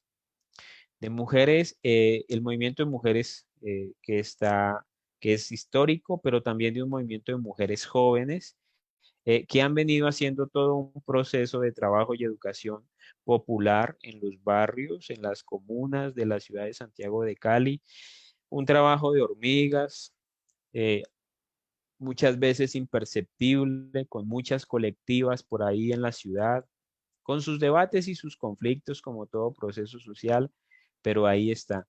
Y quizá un momento muy bonito de esa movilización fue cuando uno de los días de la movilización hubo una marcha de mujeres y madres, como ya lo explicaba Gloria, también acá en Cali hubo, reclamando por el cese de la represión y porque las madres no parían hijos para que los asesinara la represión. eh, y las mujeres querían otro tipo de relaciones sociales. Y cuando hablo de las mujeres aquí, hablo de los grupos de mujeres que están organizadas dentro del movimiento de mujeres, en colectivas, en asociaciones de mujeres, en grupos de estudio de mujeres, en centros culturales de mujeres, ¿sí? Por otro lado, y el sujeto más visible de esta movilización y para mí el más potente de esta movilización es la juventud. Y cuando digo juventud, no digo solo hombres, ¿no? Ahí cuando digo juventud hablo de mujeres y de hombres, jóvenes, incluso adolescentes y a veces hasta niños y niñas que se han movilizado en la ciudad en estos días y que tienen una característica muy interesante, ¿sí? Que son un tejido entre jóvenes de los sectores populares y jóvenes de todas las universidades. Y cuando digo todas las universidades, son todas. Acá hay una universidad que se llama ICESI, que es una universidad que se concibe como una universidad para gente con mucho dinero, y esa universidad hizo paro. Sí, los estudiantes de esa universidad dijeron que hacían paro. La Javeriana, que es otra universidad de alto costo, igual. También los estudiantes se declararon en paro. Pero los muchachos y las muchachas de los barrios, de los sectores populares, que quizá muchos de ellos y de ellas no han podido llegar a la universidad, también se movilizaron. Y en las barricadas están juntos esos tres sectores, en la primera línea, en la segunda línea y en la tercera línea, que es como se han organizado. Y hay por toda la ciudad hombres y mujeres jóvenes sosteniendo de una u otra manera las barricadas. Y cuando digo barricadas, es barricadas en el sentido clásico de la Comuna de París. Es decir, en 21 puntos, por lo menos en 21 puntos de la ciudad, se bloqueó la movilización y solo pasaban personal médico, algunas cuestiones de servicios esenciales, ambulancias y cuando iba una carroza fúnebre también pasaba, ¿sí? Para respetar, en el caso de las carrozas fúnebres, el duelo de la familia como un acto mínimo de humanidad, se decía en los puntos de resistencia. También las ambulancias y el personal médico, porque hay un profundo orgullo y reconocimiento para el personal médico. Es decir, la gente está agradecida inmensamente con todo el trabajo que ha hecho el personal médico en estos últimos meses. Y también las ambulancias. Y últimamente, en un ejercicio muy bonito de soberanía popular, esas barricadas empezaron a abrir unos corredores humanitarios para que pasara todos los químicos para el tratamiento de agua, gasolina, alimentos y lo que tiene la dotación del sistema de salud. ¿Sí? Eso además ha contado con la solidaridad de los entornos de esas barricadas, ¿sí? Y esos chicos y chicas pues realmente son quienes han colocado el pecho.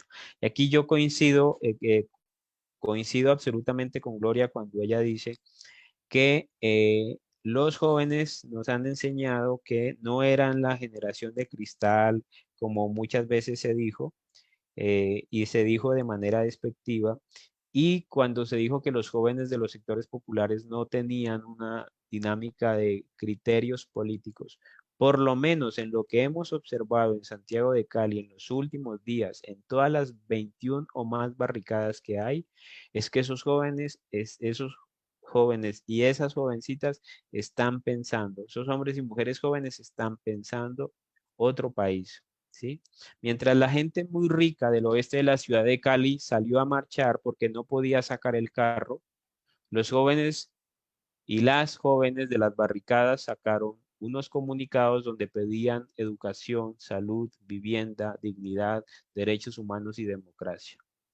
Es decir, un poco para utilizar el ejemplo, la ilustración extrema, esas familias que se supone por sus altos ingresos han tenido altísimos niveles educativos, les estaban muy preocupadas por no poder sacar el carro, por no poder ir al club, mientras los jóvenes a los que considerábamos analfabetas políticos y que estaban ocupados solo en trivialidades, estaban pidiendo democracia, estaban pidiendo derechos humanos, estaban pidiendo educación, paz y justicia social.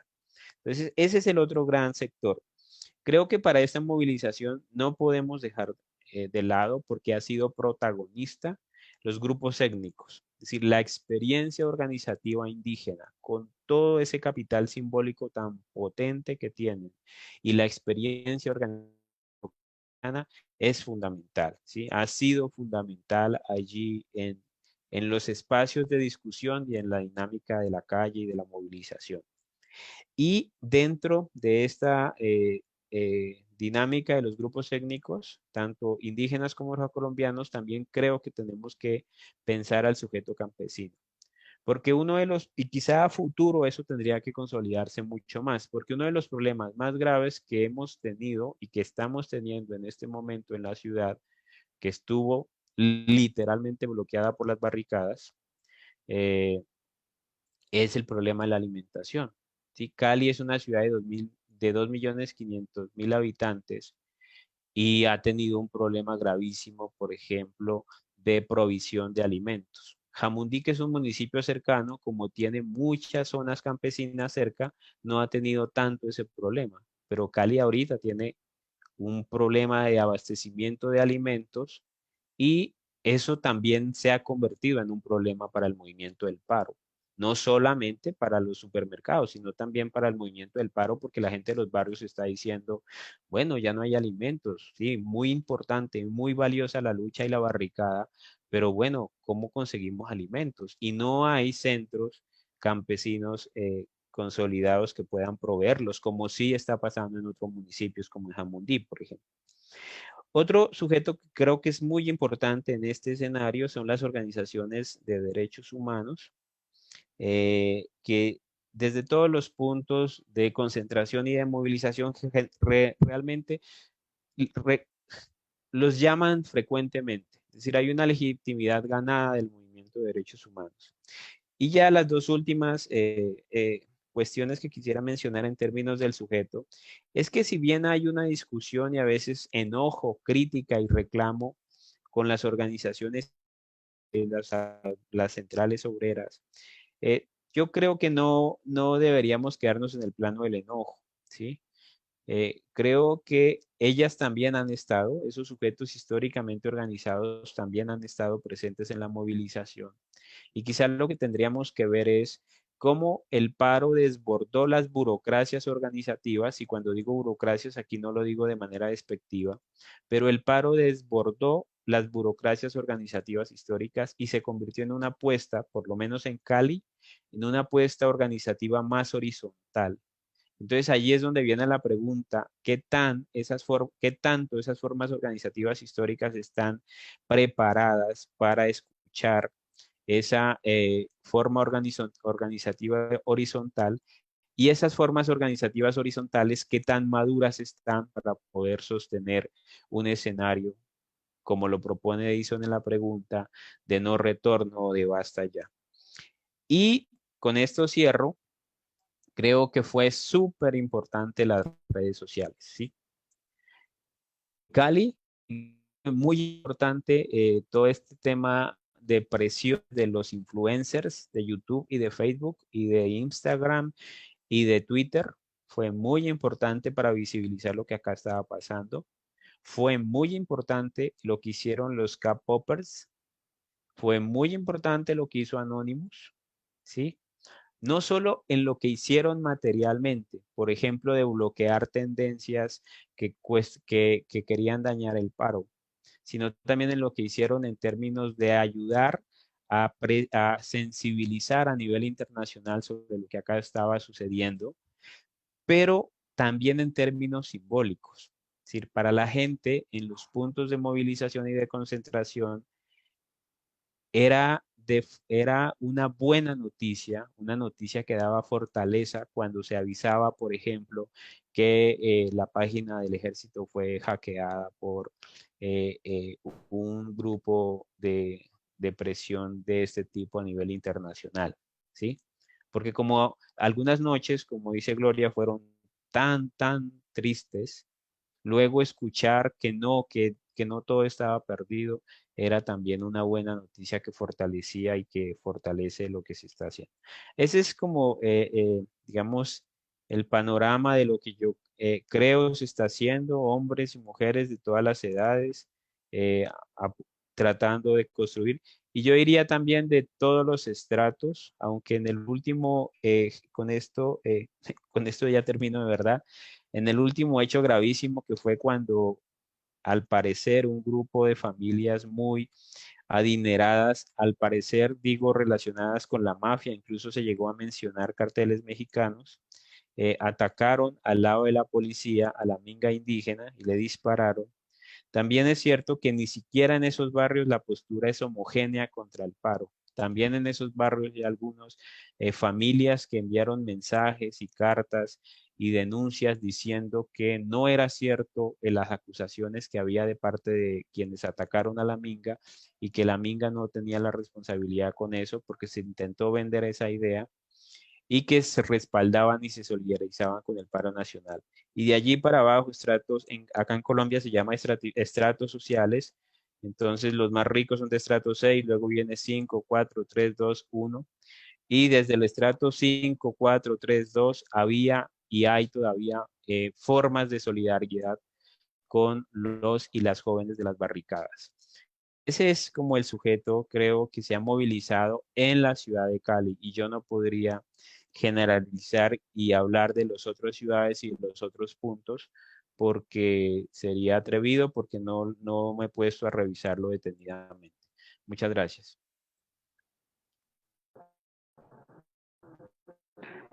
Muchas gracias a ti, David, y a Freddy, obviamente. ¿Me escuchan? ¿Me están escuchando en este momento? Sí, Eh, David, eh, entonces si tienes ahí las preguntas, comentarios que se han Sí, hecho en el chat, ok. entonces te escuchamos para que nuestros compañeros, nuestra compañera la respondan, porque sí, realmente yo estaba buscando a Luisa, pero no, lamentablemente creo que la perdimos en la conectividad de la movilización. Si de pronto aparece, pues de una le damos voz. ¿Listo, David? Entonces te Sí, escuchamos. sí, listo, Edison. pues básicamente hemos tenido saludos a la gente que está invitada, también muchos agradecimientos por realizar este conversatorio, este foro, saludos en particular a la gente que está ahora de invitada. Y hay una última pregunta, un comentario que plantea, bueno, ¿hasta cuándo podría llegar el paro? ¿Es posible pronto un acuerdo entre el gobierno y los manifestantes?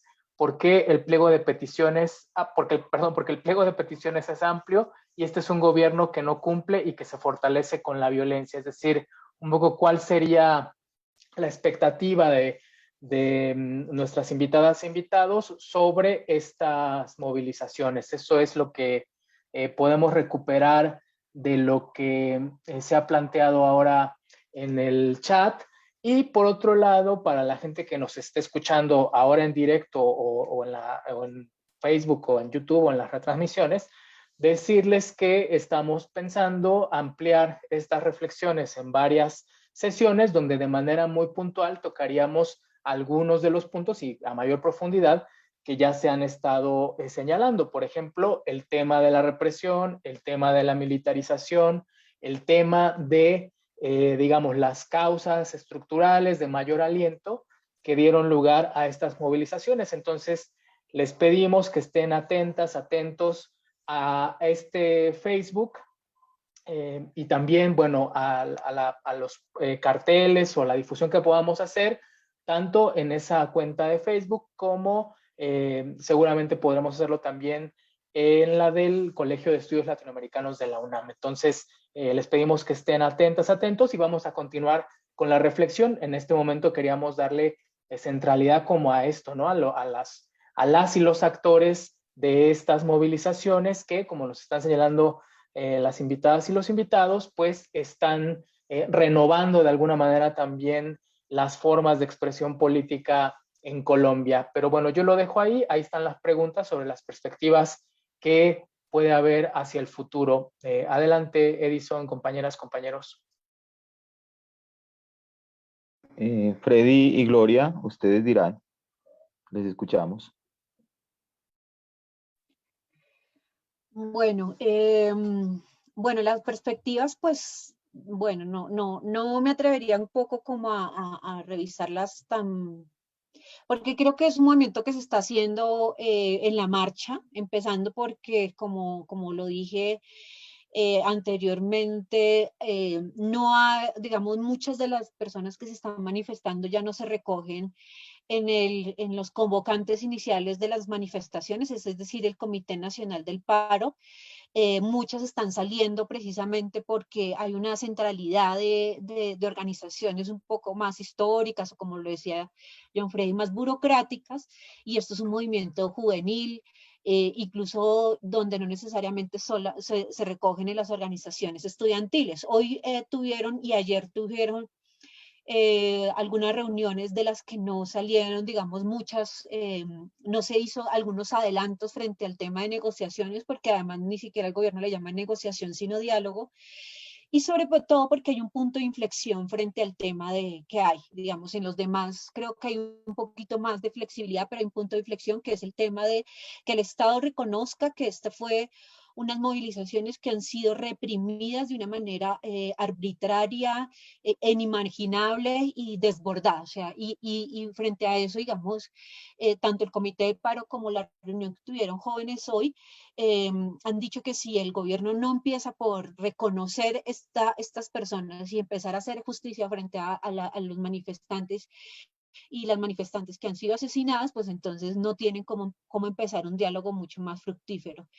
Ya hay desgaste, pero no tanto de los manifestantes y las manifestantes, sino también de la misma población, pues que se ve un poco abocada a cuestiones un poco de su diario vivir y de la sobrevivencia, es decir, ir a trabajar, retomar un poco temas económicos dentro del ejercicio de la precariedad.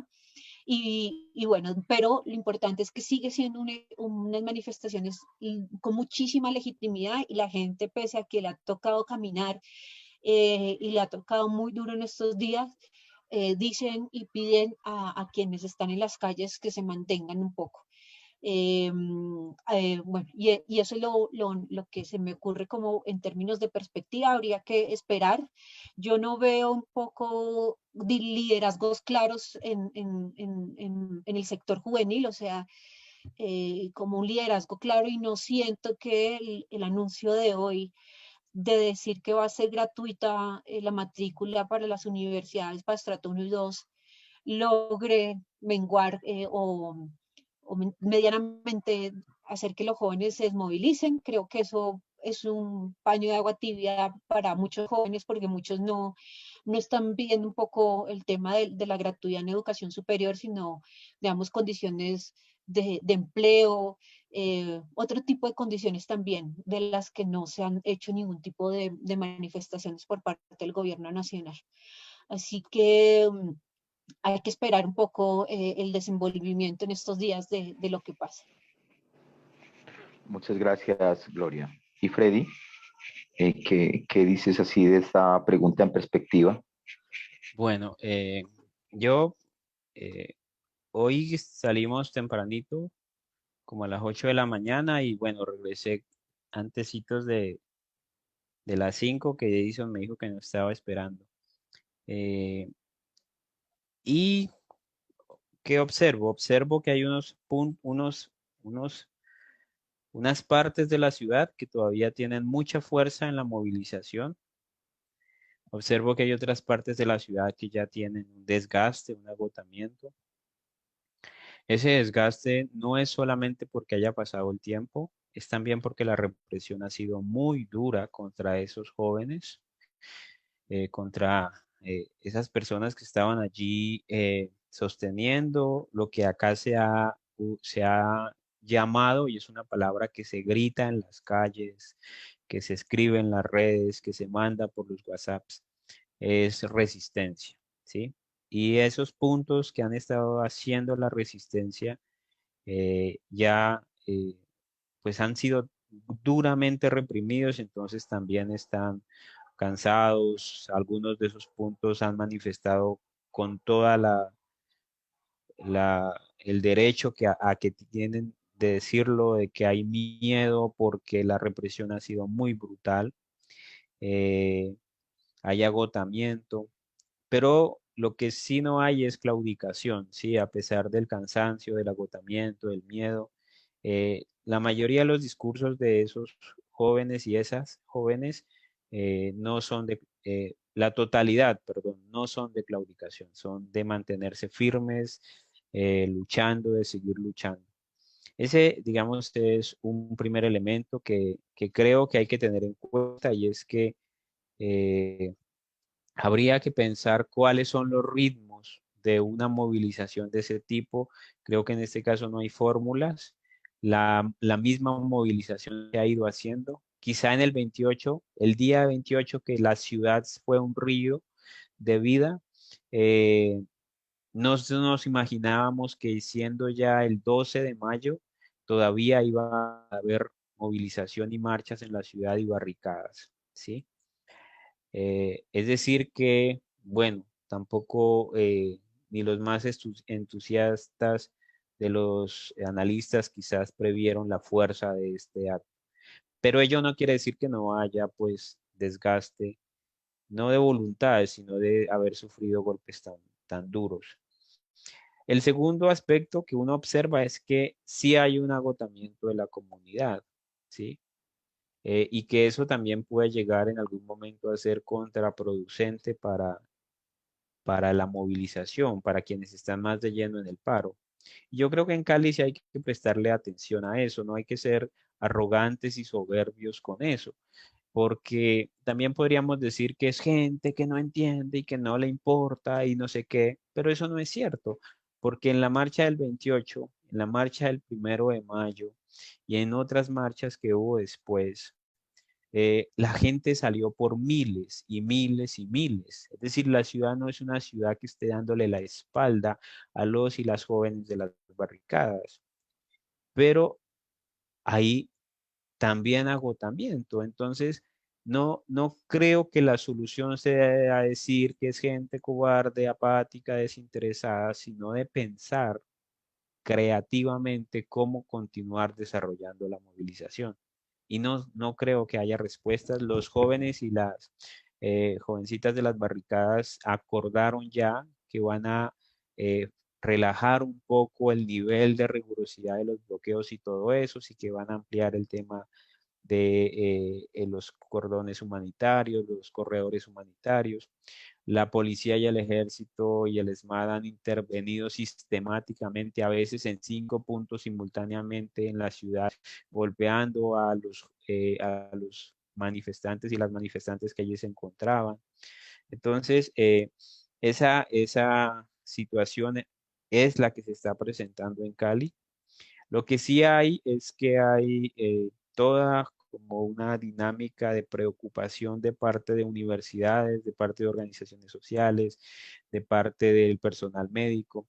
El personal médico ha dicho incluso que atienden con amor profundo a una persona que llegue enferma de COVID en las unidades de cuidado intensivo, y con el mismo o más amor van a atender a quienes lleguen por estar luchando en las protestas y en las manifestaciones sociales, defendiendo los derechos, entre otros derechos a la salud.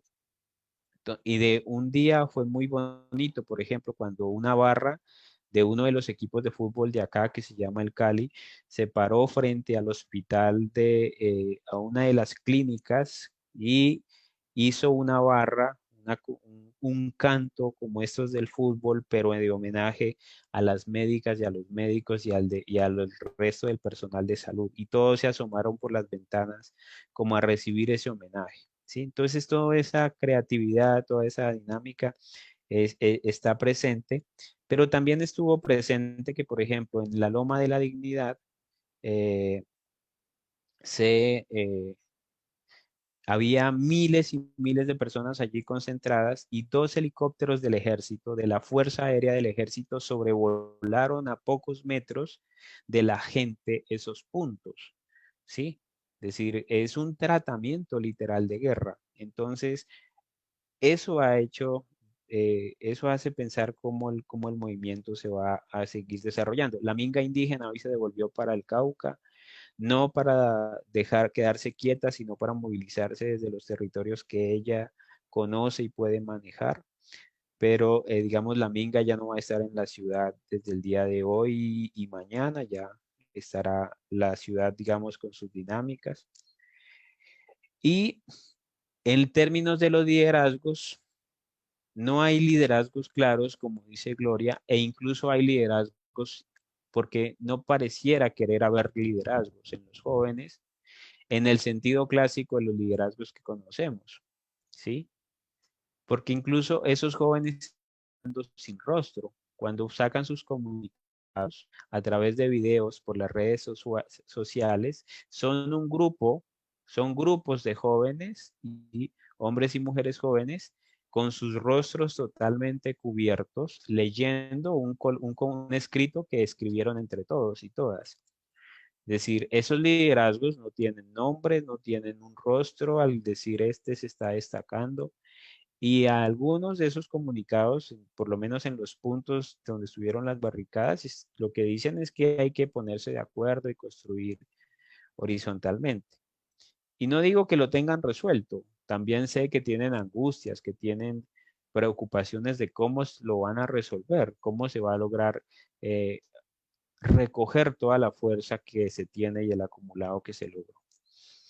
Lo siguiente es que yo creo que vienen 2 tareas muy importantes para el mundo académico. Una en particular muy importante para el mundo académico. Y cuando digo académico no es solo la universidad.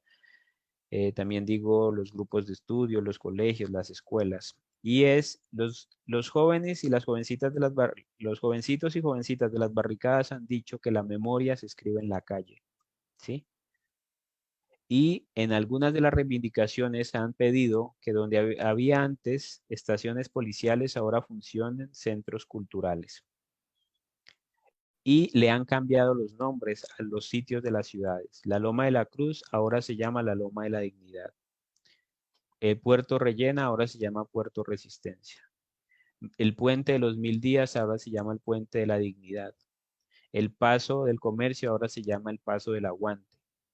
Y así, se ha ido rebautizando, renombrando la ciudad a partir de las dinámicas de lucha.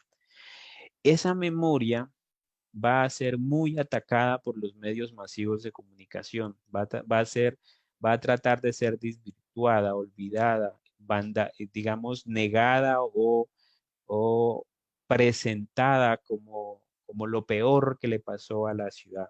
Y creo que ahí va a haber una tarea muy grande de mantener la memoria digna de la experiencia, de la movilización, ¿sí?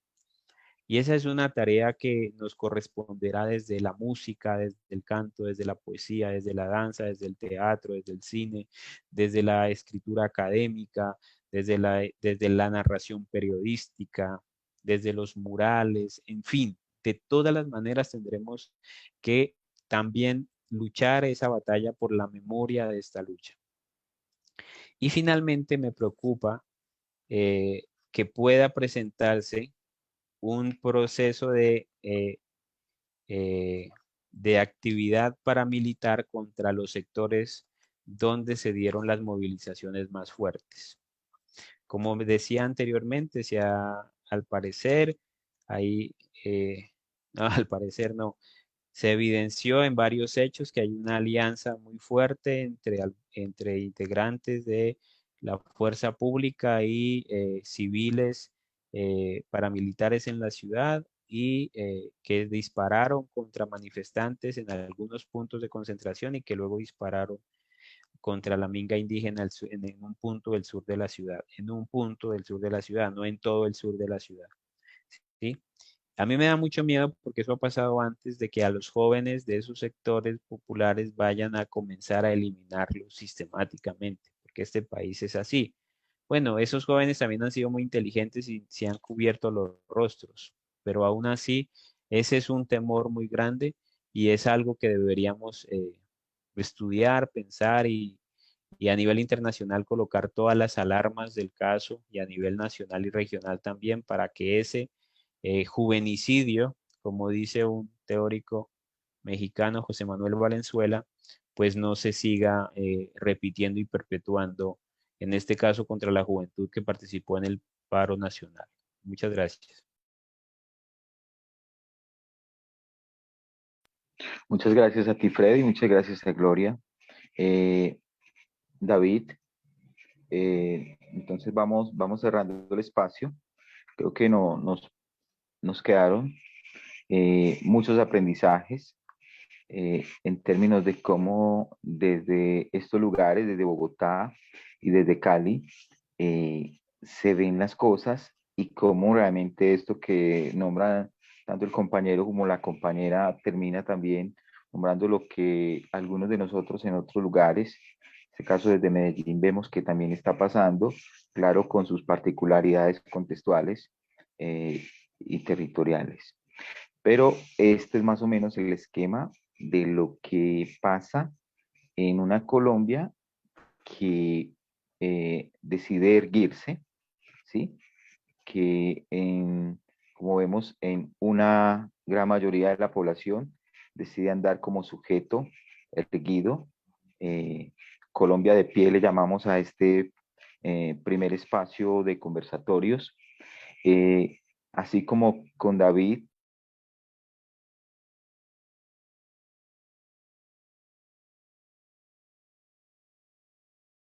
queremos que con otras personas de México y de otros lugares de Latinoamérica, con personas de acá de Colombia, en este caso desde los espacios de sintonía del colectivo Cabilando y desde la revista CEPA, podamos ir acercándonos y poder hacer estos diálogos como comunidad latinoamericana en pro de la dignidad de nuestros pueblos.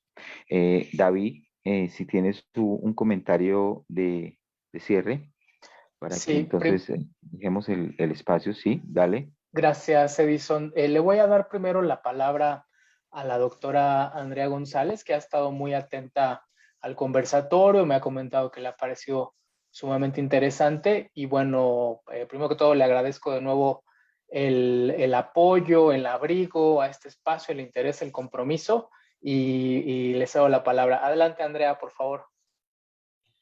Muchas gracias, David.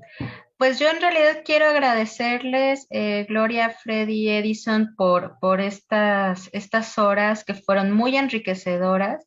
Me parece que pudieron hacer un recuento muy claro de qué sucede en el ámbito a nivel estructural, que entendamos de dónde vienen estas problemáticas. Tiene raíces históricas, sociales, políticas profundas. Y bueno, también este asunto de los nuevos liderazgos y de cómo se está ahora viviendo la lucha social. Entonces, pues yo les agradezco muchísimo. Es muy importante escuchar sus voces, sus análisis, sus experiencias. Y pues esperemos que este conversatorio sea escuchado por muchas personas, no solo ahora, sino después. Desde el colegio vamos a difundirlo y pues esperamos seguir contando con espacios de participación. Muchas gracias, fue muy, muy interesante. Muchas gracias a gracias. usted, doctora Andrea. Muchas gracias. Adelante, Edison. No, David, ya entonces para que hagamos el cierre, sí. Sí, pues bueno, lo que... ¿Tú tienes algo que decir, David, para que hagamos el cierre? Sí, la idea es continuar con estos conversatorios con una trayectoria que al menos está parcialmente definida. Sería continuar ahora los días viernes a las 10 de la mañana, donde abordaríamos en una sesión el tema de las causas de esta insurrección en Colombia, de causas económicas, causas de orden estructural, y en una siguiente sesión el tema de la militarización que ha estado pues muy presente en la represión hacia este movimiento, ¿no?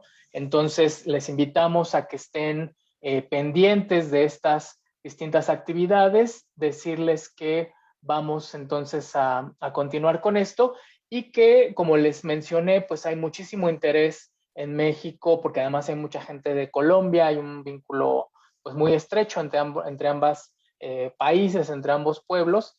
Y bueno, anunciar que el día jueves 13 de mayo habrá, es decir, mañana de 6 a 8 de la noche, habrá otro conversatorio que se llama ¿Qué está pasando en Colombia? También, digamos, como parte de las actividades de este Colegio de Estudios Latinoamericanos.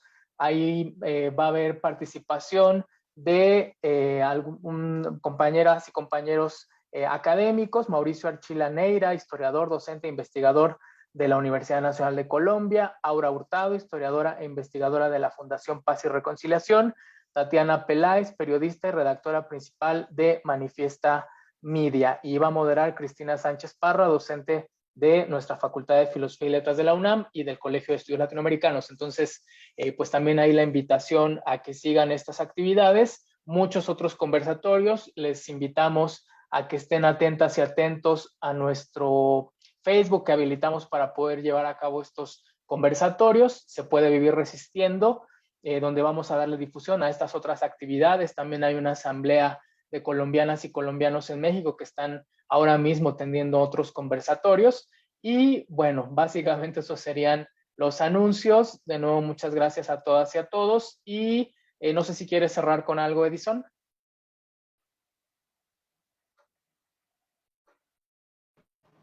No, yo dejaría ahí ya por hoy. Son las 6:59. Les agradecemos a todas las personas que se pudieron conectar, que sabemos que muchos y muchas estaban movilizados, que sacaron el espacio, que de los mismos espacios de movilización, por lo menos en Colombia, pudieron conectarse para escuchar a nuestro compañero, nuestra compañera. Nosotros seguiremos con estos espacios de reflexión desde el movimiento, desde lo que nos pasa, haciendo praxis, haciendo reflexión, haciendo conciencia y mirando cómo las mismas poblaciones, los mismos sujetos, vamos dando salida a lo que nos afecta. Yo dejaría ahí y pendientes porque igualmente vamos a enviar la información de las próximas conversaciones. se las enviamos por los medios por los que pudimos abordarlos en esta vez. Muchas gracias a David, muchas gracias a la doctora Andrea, muchas gracias a John Freddy y a Gloria por participar, y muchas gracias también a Luisa. Lamentablemente perdimos su conexión, pero estaremos insistiendo para que en algún momento ella esté con nosotros y nos cuente desde su perspectiva de estudiante cómo ve las cosas. Entonces, muchas gracias y buena noche.